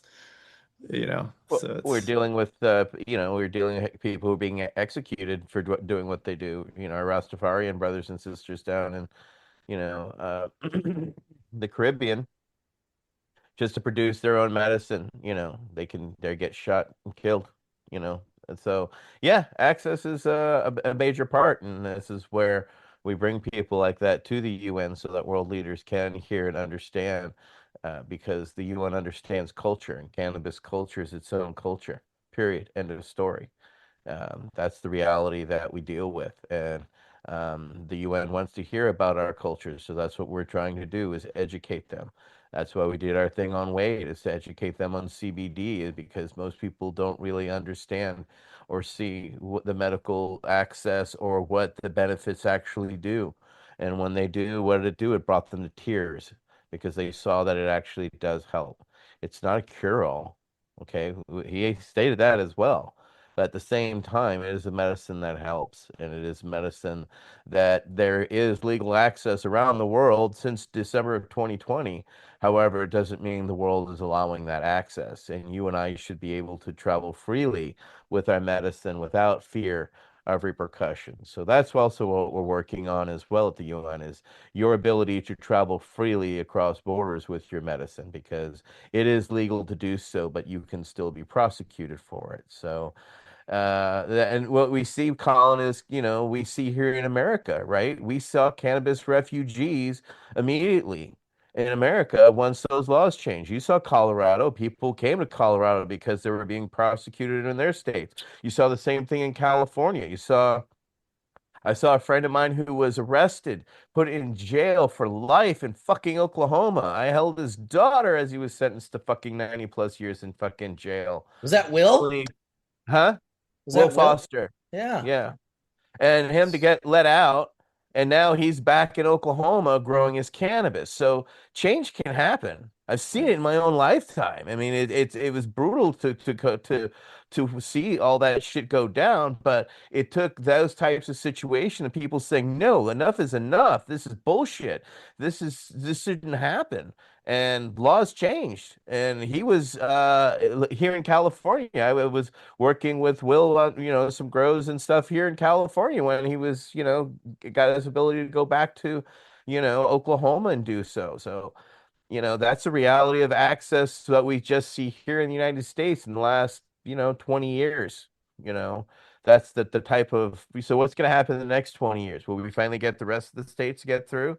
Right? We've got rescheduling happening because of legal marijuana in the rest of the world, and because the United States doesn't necessarily want to admit to it, so they're going to go down the rescheduling path because now it has medicinal value, right? Because we outlasted that lie and misinformation by That's a big having one. science. Yeah, that's a big one. By That's a having big crack in the science come wall. out and say, yeah, FDA come out and say, yeah, sorry, it does. I know we've been saying so all along. So that's why we fight, people. This is why we're out here doing change. This is why we're trying to change minds and educating, because the paradigm shifts. These are all due to different shifts. This is all didn't all happen at once. We didn't lose all our freedoms at once. We're not going to gain them all back at once. This is incremental clawbacks, right? And that's just what we have seen in the sense of laws. What you have in Canada is what we wish for we could have here in the United States. What Colorado has, Kansas doesn't have. We're right next to each other. You know what I'm saying? So there's a lot of unfinished business. And I got a lot of accolades this past week for the work that we did at the UN. And I kind of got a post, and I'm gonna read it to you all. Look, I truly appreciate all the kind words and support. I do. It means more than you know. But if I'm being honest, we don't need more praise right now. If anything, what we've done is inspired you. That's great. But inspiration should lead to action. Join an organization, support a cause, make a call, show up, donate, speak out, do something, anything now. Because while we're being congratulated, people are still sitting in jail. Lives are still being impacted. The work is far from done. So let's shift the energy. Less, less applause, more action. Your voice matters. Your time matters. Your dollar matters. No more pats on the back, only forward movement. Nice. Yeah, I read that on Facebook. there's still so much that needs to be done, and we appreciate the the kind words. It keeps us going. It's nicely motivated, but get the fuck off your ass and do something about this shit you're upset about. You don't like the change that's happening, go change it. These gentlemen here that you're watching, what do? They didn't like the status quo of what was happening with their cannabis, so they did something about it. They're constantly doing something about it. Marcus, you didn't be like, I made some bubble bags, fuck it. Nah, you constantly improve. You made yourself better. You make yourself better as a person. You raised a family. On top of that, you raised a culture that has embraced what you do. And what are we doing? We're sitting here fucking for 4 hours a day on a Sunday, talking about this stuff because why? You stood up, you said, hey, this fucking matters. And a bunch of us said, you know what? This does fucking matter. And this talking discussions we should be having because we're not having enough of them. And I thank you, Danny. I thank you, Daniel. I thank you, Mark. I thank you, Steven. I thank you for challenging yourselves to step outside your comfort zones and doing something about it as opposed to just sitting on your ass and complaining about it and wishing something else was going to happen. Colin's done it, gone out and done something about it, and he's still doing something about it. Same way I am, right? And that's all we're trying to do is to inspire you who are watching to not just sit here and watch what we're doing, go out and create something from these ideas. Let's us be the spark. Go do it though. You have to take the action. We can only be the inspiration to a certain resolve. I do the work that I do, but there's a lot more work that has to be done to accomplish the work that everybody wants to see. So fuck you, do something about it. Thank you. I like it. It's a good message. I read it on Facebook. I was like, that's a boy. Yeah, just get him. Just fucking give him awesome, brother. Awesome. I want to connect with you after this whipping. call. That's fucking inspiring. Mm-hmm. Yeah, love just do something. Damn it. Bunch of doers. I know what Dan's doing. Driving all the time. Right. Yeah. Bringing the medicine all around. How much do you think you drive a week? Oh, man. I don't know. Probably. Yeah, I really don't know.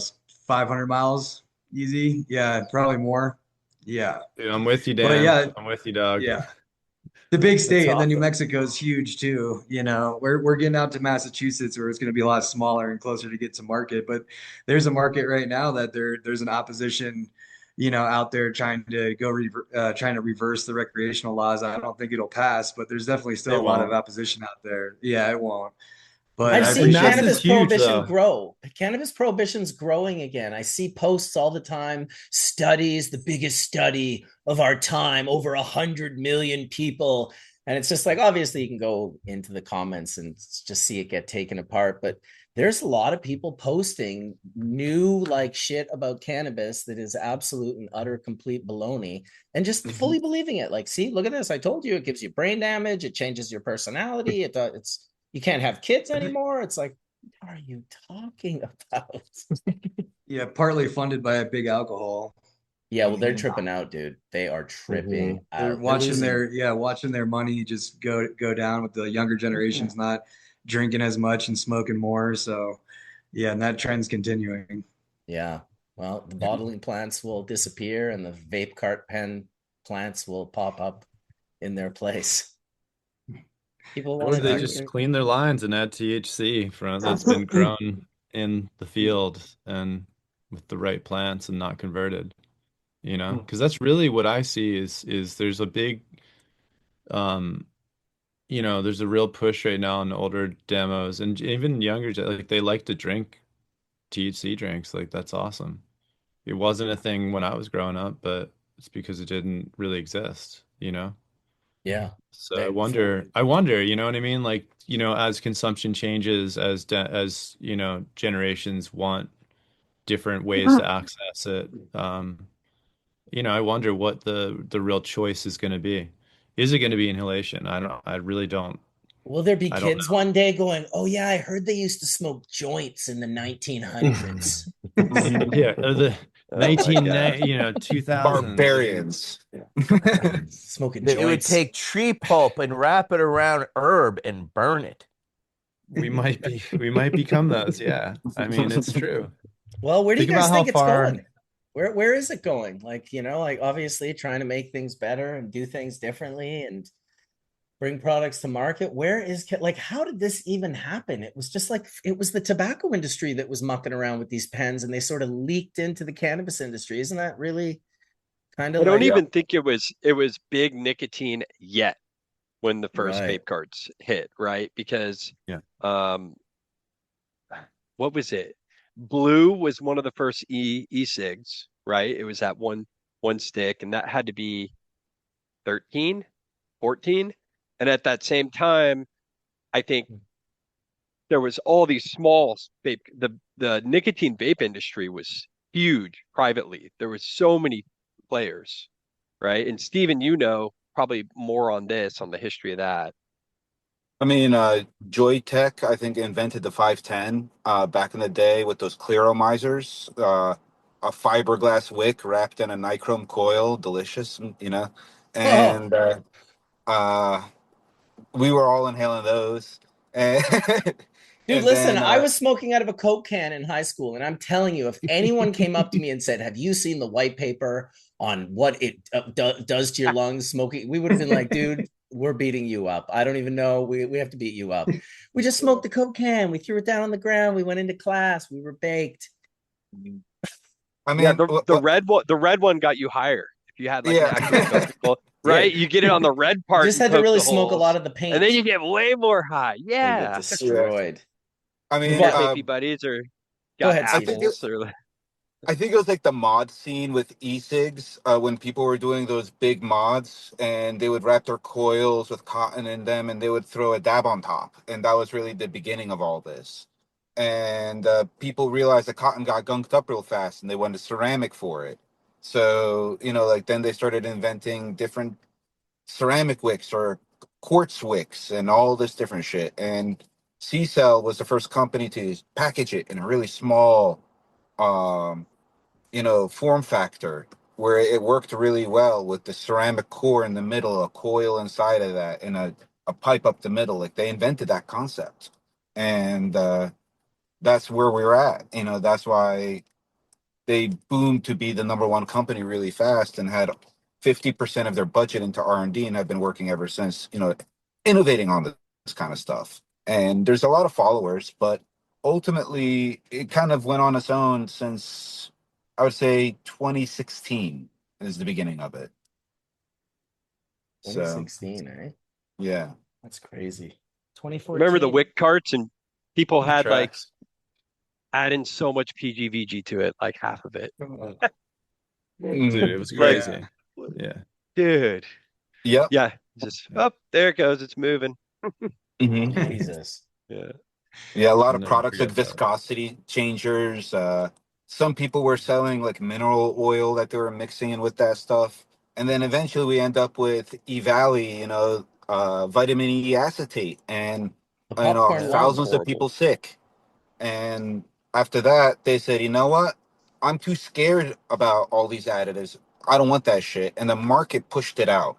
And now Kind of no beyond one, sick though. That Well, vitamin it was E also acetate. COVID that coincided with COVID because we were really worried about that Ebola really destroying the vape market potentially. And yeah. if COVID hadn't happened, I'm not sure that would not have happened. You know what I'm saying? Because it was a major thing. It got a major media, and COVID stole all that. And it's really been dead since then. Just interestingly, just pointing Mm. that out. I'm sure a lot of people here were in the industry, including myself, and I was manufacturing cars at the time, and my business was devastated, by this whole thing. So I was very invested in figuring out what's going on, and so I can market the solution, and tell my customers what's going on. And I suspect it was one operator with one bad batch. And when you look at the size, the affected lot, it's about like 2,500, 3,000 people. That's like a 5 liter batch, maybe a 3 liter batch, something like that. And he put vitamin E acetate, which is a gross, generally regarded as safe, additive that's found in just about everything.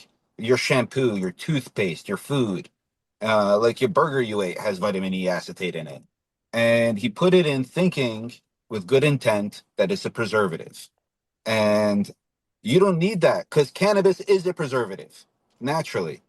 The guy was an idiot. It happens.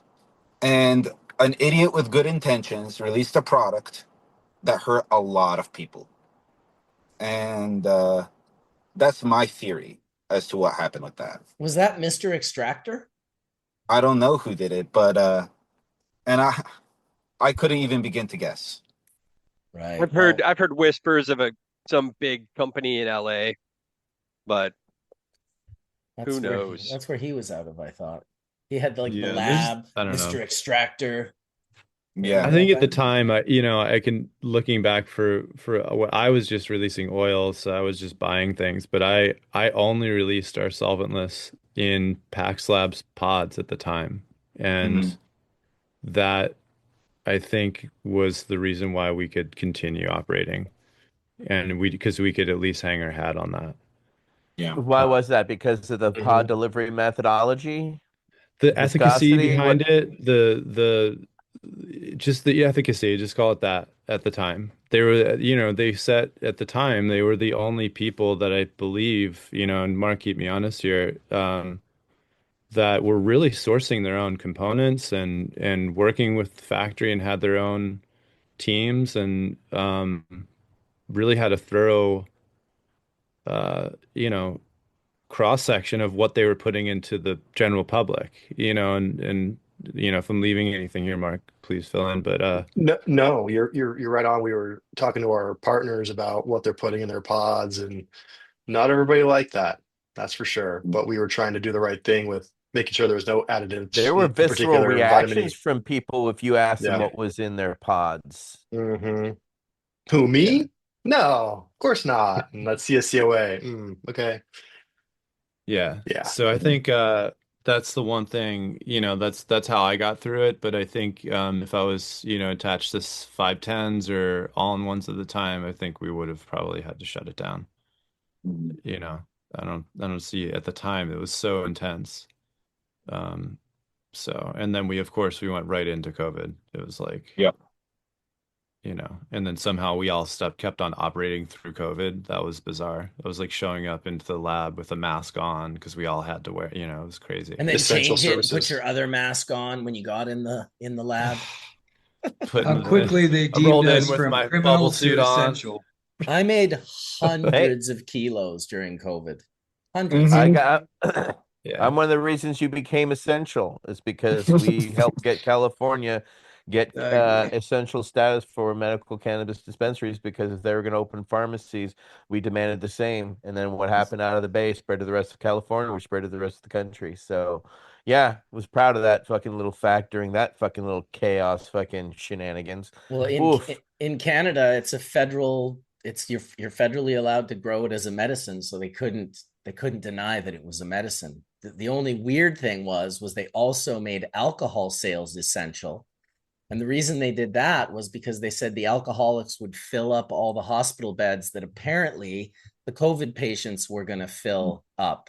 But that never happened. We just ended up, we built this whole extra like 500 bed hospital area that no one ever ended up going in like 2.5 years. So just another weird fraud and mass money just getting moved from one place to another. But I also worked in the lab, Colin, every day of COVID.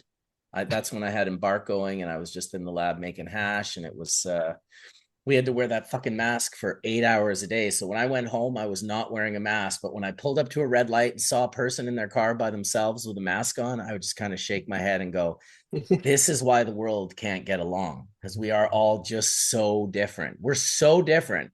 And although I don't have a problem with him wearing his mask on in his car, I can promise you he had a problem with me not wearing one in mine. Well, I can tell you, I definitely flew. I was flying to California at maybe the last couple of years of COVID, where it was pretty empty. Like the planes were empty. I'd fly in, and we were setting up our lab in Van Nuys at the time, and because we were doing the pack stuff, and yeah, it's pretty interesting, man, that we were so essential. When yeah, who could have thought? Like It's so wild, awesome. dude. You It's know? Wild. We were wild. like we were like the pressure relief valve to society at the time. That's what I was thinking when we were Dude, just people pumping were out buying good weed, dude. It medicine. was Oh, it awesome. was, we had lines Sales out the were I door. loved it. We had to sell weed at our We dispensary were popular. out of a little window, and it was just nonstop. People, as soon as those checks would hit, it would be boom, I saw your lines at the COVID door. window. Yeah, he did. You were We like, had bro, to. you don't even know how much product I sold through that window. It was great. Facts, y'all. Facts. That's awesome. Yeah, Daniel has a Solidifies the dispensary POS, you know, down the in point of Colorado sale. called 111. That's his brand down there. So we went and visited Definitely. his shop. I got an all-in-one vape cart from him from the CannaBrand Solutions team. Bubbleman branded one. Super stoked. Puffed that thing the whole rest of my trip. I found it to be the best driving across Colorado. I just didn't want to deal with loading bowls and cleaning bowls and like all of that. Because I'm with Ted too, and once you start that, like you could be cleaning bowls for Ted for like you get out of hand, Oh, dude. man. I'd be like, I just need another bucket of Q-tips, Ted. Pull over for a second. So yeah, we were just hitting the pens. They're so versatile, and my wife, as busy mom, it's just so much easier for her to, be able to use a pen than it is to go use anything else. And I feel like that versatility, makes it broader of a market than just dabs. And so I'm excited for the rollout here in Colorado. Yeah, 100%. That is What definitely another. Go ahead. what's your guys' favorite voltage setting on that? I know Marcus, I I like think you the were saying low, right? Yeah, I like the 2.6. I normally preheat, before I get going on it. If it's like been in my pocket, I'll pull it out, hit the preheat and hit it at 2.6. Yeah, Sweet. I was liking the 2.6 as well. I was in Denver and it was 70 degrees the entire time, so I didn't have to use the preheat button. But that is a good option to be able to heat that resin up and make sure that you're, getting a nice homogenized liquid there before you just take your rip. But I just hit Especially if it. it's coming out of your pocket and it's like sitting upside down, it's good to just press that preheat before getting into it. For sure. Have you hit yours at all the temperatures, Dan? Have you hit it at the warmer Yeah. temperatures?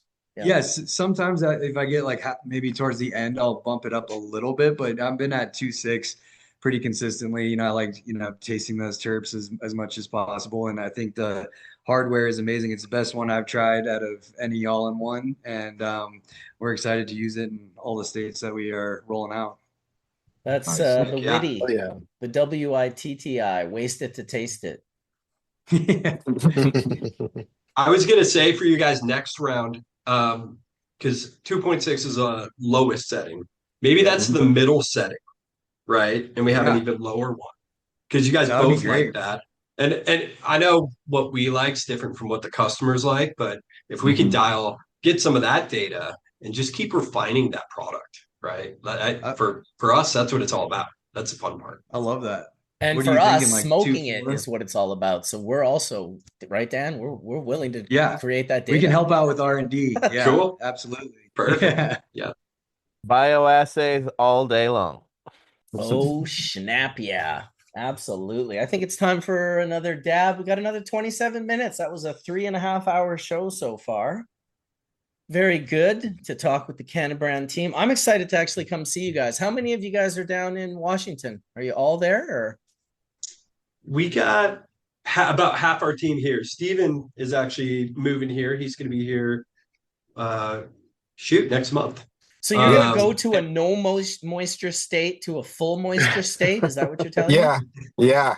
me? Well, My hair is gonna hate me.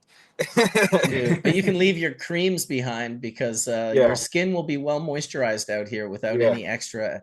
I can't believe how dry it is in dry states. Holy shit. I'm actually not the biggest fan of living in Arizona. I like the Pacific Northwest a lot more. So for me, it was an easy sell. Yeah, no shit. Dude, like no brainer. How about just foraging mushrooms? You're looking for alkaloids that you can vaporize? There's a whole forest full of them behind my house. Psilocybin cyanescence, baby. Some wavy caps. Psilocybin cyanescence. Oh, yeah. How about this one? I lived in Southern Oregon for about 6 years with my farm and lab and loved it out there. I mean, it's absolutely stunning. And being out in the hills is great. So Oh yeah. I do miss it. I pulled this Yeah, the growing reishi. condition out there in Southern Oregon is amazing. Were you in Southern Oregon? I was in the Applegate Valley. Okay, perfect. Yeah. Yeah. Yeah. Look at that, Marcus. What's Here's some that? What alkaloid. is that? This is a giant reishi mushroom conch that was growing in the forest behind my house. That And looks this you need alcohol and water to do the different extractions because it has different types of alkaloids that are present. The Chinese call this the immortality mushroom. nice. Yeah. Very cool. Well, It was boys, crazy I to gotta just see jump. it. You taking off, Colin? Yeah, man, I gotta go. It was lovely to hang with all you guys. Mark, good to see you again, brother. You too, man. As always, thanks everybody out there. ATN, Danny, nice to meet you. Daniel, as Yeah, always, nice to brother. meet you. Take care, Stephen. Peace, man. Pleasure, Colin. Colin, I'll hit you up on your cell. Yeah, definitely. We gotta wrap. There's so much Yeah, for crossover. sure. Yeah. Yeah, And right Dan, on, you we will. should link up with Colin when you're out in Massachusetts next. You should. Absolutely, I've been already yeah. operational here. So like I was Okay. really early. I had a license. I got out of that license. That's when I actually joined Pax Labs right after that.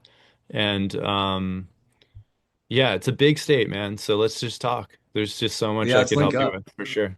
Yeah. Dude, you Absolutely. might I'll have be out even there in a couple of weeks. you Go might ahead. have been with me, Dan. Were you at that party in Vegas when we were in that giant room that had the wraparound deck? Were you with me there? Because that was the old group that Colin worked with in Okay. Yeah. Mass. I started that Oh. whole project with I was one of the founders. So, you know. Nice. Yeah, I'll be out there in a couple of weeks. Are you out there now?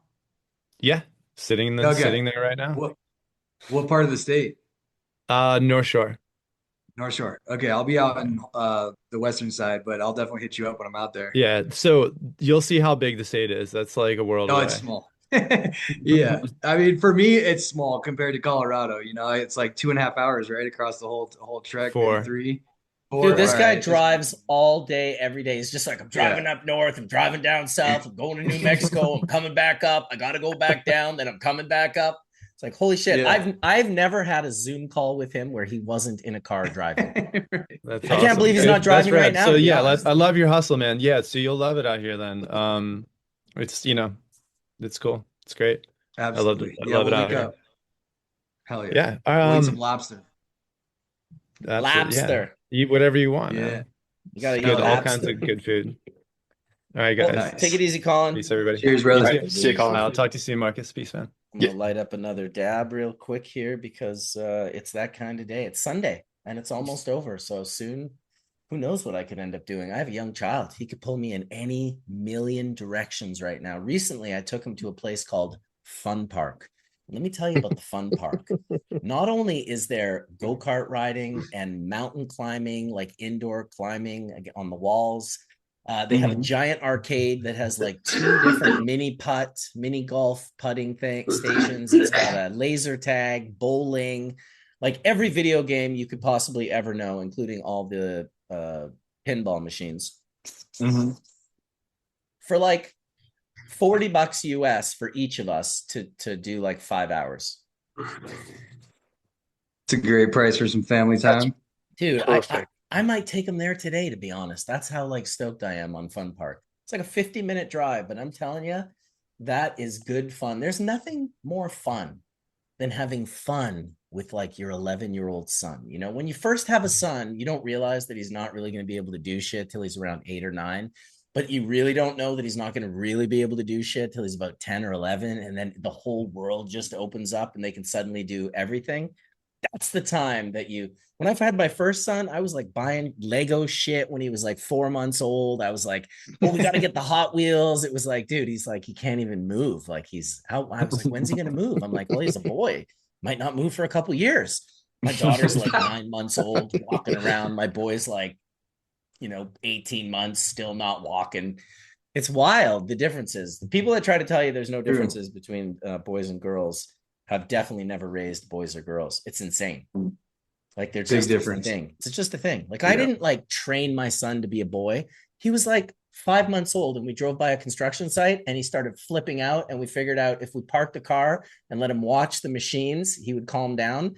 And my wife couldn't drive by a construction site for like the next 2 years without him just like watching the trucks. And my daughter's like, what the fuck are we doing here right now? Did not want to watch the trucks. Don't take him to an airport. Oh my God. Seriously, dude. Holy shit. Well, he's older now. So that's not a worry. So let's finish it off. We got about 20 minutes. What's in the works for you guys for like the upcoming year or so for CannaBrand Solution? What is the plan? Where are we going to see you guys? Shows, events, sponsorships, new products. Shows, your Hall of Flowers, MJ Unpacked. We're going to be kind of everywhere. We've got a team spread out across North America. We try to either attend or do some sort of sponsor or exhibit at, I would say, most shows. There's some small regional ones that we just can't get to, but we just try to be involved in the community, take a different approach, and try to do things that are meaningful versus just kind of slap our name and logo all over the place. So kind of everywhere. Launching some new products, of course, C-Cell's roadmap, their product roadmap innovation. We're following that, but we develop our own custom products for our customers. So we're working on a lot of projects like with that, unique and different. And us going over to China last week allowed us to really tighten that relationship. And C-Cells, really their objectives too. I mean, to really have an efficient, affordable product, like we got to hit economies of scale. So that makes it a challenge for some smaller like extractors, but we're starting to kind of pool, combine resources and allow so that we can use that production line for multiple customers. And so we're really focused on trying to create more unique products for like, Bubbleman, right? For your, maybe it's not the Vision Box, maybe it's the Vision Box plus something else. But yeah, we're busy. We're growing, and bringing Steven on is going to really help us kind of move that initiative forward with the innovation side and the extraction expertise and his experience for 4 years working in the C-Cell lab. One thing that we didn't mention earlier was we actually bring our customers to the lab in Phoenix. They can either bring their oils with them, or they can send them there. And we'll do some testing on their oil to figure out, what oils work best with what products, or if just troubleshooting their own devices, right? That they have, maybe they're C-Cell, maybe they're not. So we bring customers there. We have a real active plan to do that, and also bring some of our team to China just to see kind of, I mean, it's eye-opening. So we're busy. I mean, it's almost April already, and we're just going, whoa, we don't have enough time for all this stuff. Yeah, it's time can get away from you, that's for sure. I still don't know how I managed to do this for 4 hours every Sunday while there's so much else going on, and all of it is below like raising my son and spending time and hanging out with my kids. So then that's even crazier because he'll take it all. He'll just be like, I need it all, Dad. I need all of your time. I have 3 kids, so I know the feeling. Me too. Yeah, Me too. It's a lot of yeah. But my kids are people now. I've got a 25-year-old and a 23-year-old. They're older. They're like, they're still got to deal with them to a degree, but nothing compared to our 11-year-old who takes more time and rules the roost. Oh yeah, I got a 10-year-old who's probably waiting for me to walk out the door right now. Well, the less attention you pay to them, the more time they'll spend on Roblox and like iPads and like other, nightmarish things, that 70 million children on Roblox. Like that's the total. Mine's one of them. Yeah, of course. All of our kids are one of them. And it's like, so where do you think the sickos go to fish? They go to fish where the fish are. Scary. So that we limit his time, so we can't be on there for more than an hour. He gets an hour a day, and if he wants to spend it doing that, then that's it. He doesn't get any more time, and that way he's not being groomed by anyone. He's not being like hit up in private messages. Hey, I'm gonna give you this skin. Here's some Robux so you can buy a skin, right? The way they do it. There's scary. Yeah, there's a guy, Ryan Montgomery, I believe his name was. I think that's his name. And he is a hacker, an ethical hacker, and he's the one that exposed these Roblox predators, and he found they've got names. They're a group of people. There's apparently 30,000 of them on Roblox, and they have a long manual, a big manual that he downloaded that teaches them how to groom and trick young children. It's super fucking twisted and sick. So if your kid is on Roblox, don't let them be on for too long, and definitely monitor that shit, because giving these devices isn't necessarily giving your child access to the world as much as it's giving the world access to your child. Which is definitely, it's hard because your kid requires so much attention that you can't possibly give all your attention. And now we're living in a time where kids don't know how to be bored. They're not allowed to be bored, which is super dangerous because all of creativity stems from boredom. Like creativity is born of boredom. And now the kids aren't allowed to feel boredom anymore. So it is what it is. Hopefully the pendulum shifts back, hopefully we can take back the focus of our kids, because right now it's being stolen. But yeah, we do what we can. Limit them. So I think sports and getting them out hiking and snowboarding and fishing and of course, learning how to grow food, all the important things they're going to need to learn, not just these phones. 100%. That's like the key right there. The sports is amazing because they get involved with a team and they learn what it is to be accountable and responsible to your team. That's a huge, massive accountability lesson that you get in life. There's a shame that goes along with letting your team down. That's another thing apparently we're not allowed to feel anymore, is shame, which, come on, like when you've done wrong, it's okay to feel ashamed about it. It's like it's an important emotion, but they don't want kids to feel like they lost, so everyone gets a trophy and you can't shame. But like, there was a thing to be said for fucking up and having your team shame you a little bit and being like, I'm not going to do that again. Like, holy shit, that was the worst feeling ever.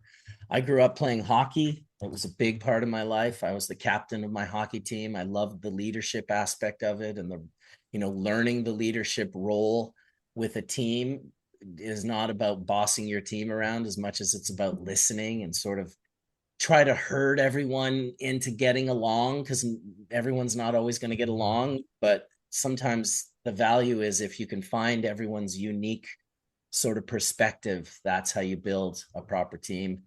And you're definitely not wrong about that, dude. Hiking and playing. If my son's not playing outside for like 9+ hours a day, he's not himself. He needs to be outside, on the trampoline, playing badminton or football or soccer or any other, sport. Mini sticks in the living room. Sometimes he'll play that for a couple hours a day. Bought me a really nice mini stick for my birthday, which isn't till next week, 31st of March, but he bought me an early. I was about to buy one on Craigslist, and he's like, Dad, you can't do that. And he comes into my room and he's got this little ultra light mini, the larger mini stick that's like not quite the little ones that you start with, but now we've graduated to the larger mini sticks. And I'll tell you, it's much more fun bouncing it off his forehead with that good stick than it was with that bad stick. Don't worry, he feels the same way. He's always going for my face.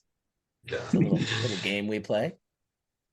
Anything else you guys want to share in regards to CannaBrand or individually yourselves? I mean, it sounds like Steven's going to be moving up there pretty soon, so that's got to be pretty excited for you guys. What about what's in store for Danny or Mark?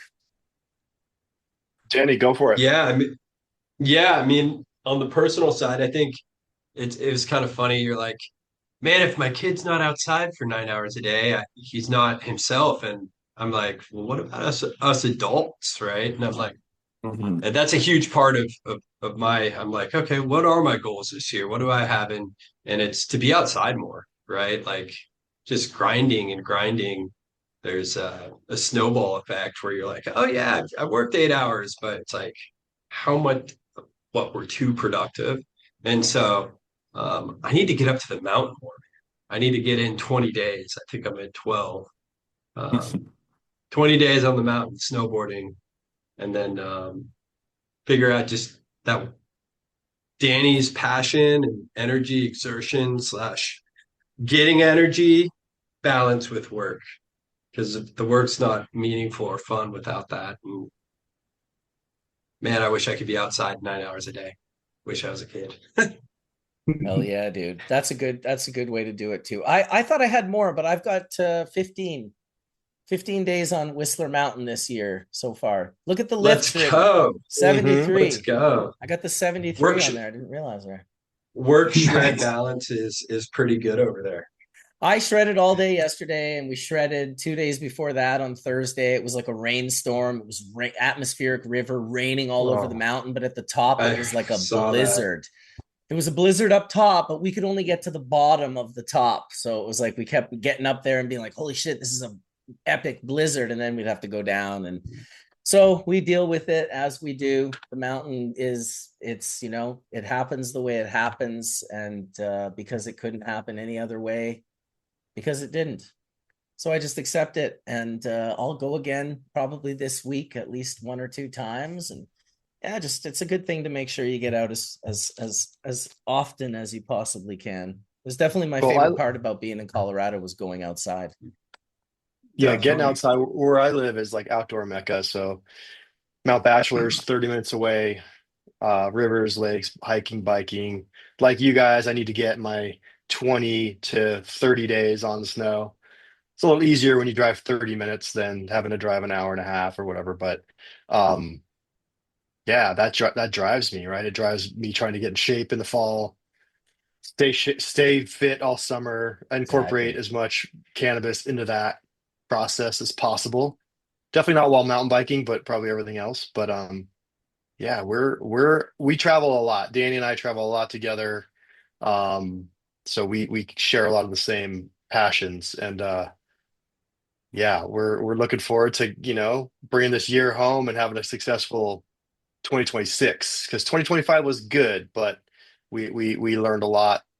When you grow fast, things break, and so we're gonna grow, but we're not gonna break things this year, right, Danny? We're gonna break some things. We'll break some things, but not Yeah. everything.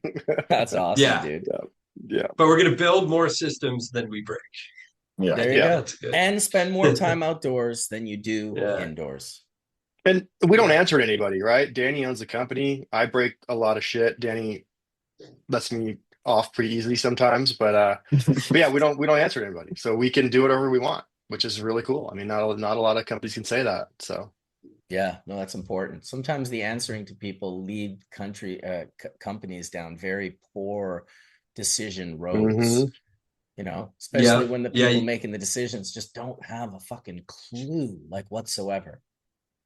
Yeah, and they're like, pay me now. And then you're like, oh, we have to change our values and how we operate, treat people to make short-term cash. And then you're like, oh, why aren't they in business anymore? Right? Yeah, exactly. Oh, the wrong people money. Well, the wrong people money, the story of many, many cannabis companies. That is for sure. We watched a lot of it happen here in Canada. It's kind of seemed to mellow out a little bit. It seems like the people who are standing now are going to be the cannabis companies of, this time.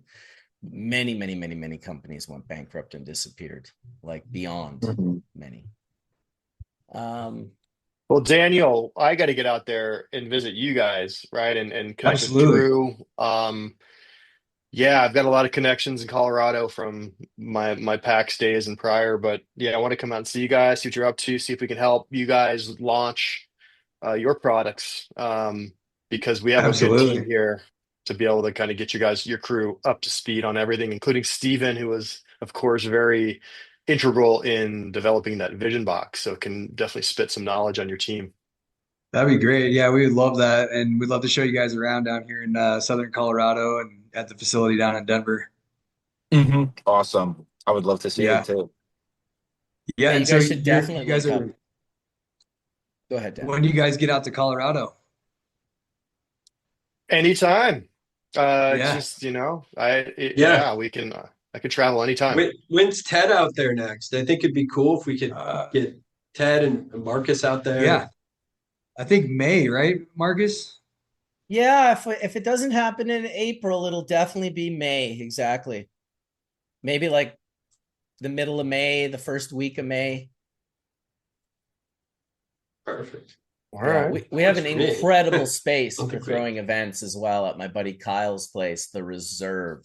It is the most pimped out, epic downtown Denver, right in the Milk District place that you just can't even believe it. It's so fucking ridiculous, dude. So It's amazing. we'll make sure we gather there and Hell yeah. do some puffing. Dude, did I smoke all that hash? I don't remember smoking it. Damn. Story of my life. No. Look. I found it. Nice. It was missing, but there it is. My one last dab of full melt bubble. I always used to call this poster hash because you could put a poster up with it. Extra sticky. Extra Quake hold. sticky. I mean, honestly, if I had enough, I believe I could put a car on the ceiling. Probably take like 3 or 4 kilos, and we wouldn't want to waste the full melt doing that. Although I'm sure if I had a YouTube channel with videos like that, I'd probably have, oh, he's wasting 20 kilos of bubble. Oh, I'm going to watch this. It's like, oh, he's sharing epic information about cannabis. Nah. Brought to you by your sponsors, CannaBrand Solutions. That's right. That's right. All right. Well, I'm having a dab while we close it out here. Last 5 minutes of a wonderful Sunday with the CannaBrand Solutions team. And Daniel, my partner, first time coming on social media and exposing himself to the whole world. Appreciate it. Yeah, I wanted to say you can check out these all-in-ones in Rocky Road Aurora. Shout out to Malik and to George down there, and also at Rocky Road Thornton, Ajoya, GVD, Green Valley Dispensary with Drew, and Rocky Mountain Cannabis as well. And that's just the beginning. A lot of people are sampling it out. A lot more to come up down the pipeline. And really excited to use this Vision Box. It's definitely my favorite. Yeah, thanks for shouting those guys out. I get so many people hitting me up on Instagram, and then I'm like, fuck, I don't know the names of all the stores that have it. And then you kind of gotta, we're gonna try and build like an updated website where the brand, you can go on the brand and you can find out who has stock where live, because otherwise it's like, and then people are like, hey, where are your pens in Colorado? And then I'm like, well, I don't know. Like, are you in the north? Are you in the south? Are you like in Denver? Are you in Colorado? Are you in Boulder? Like, where are you at? Like, you end up telling them like some place that's like a 5-hour drive away, which big city is never ideal for sure.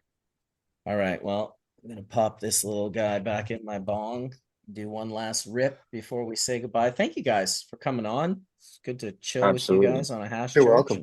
Stoked. Yeah, this was super fun. Yeah, dude. Super fun.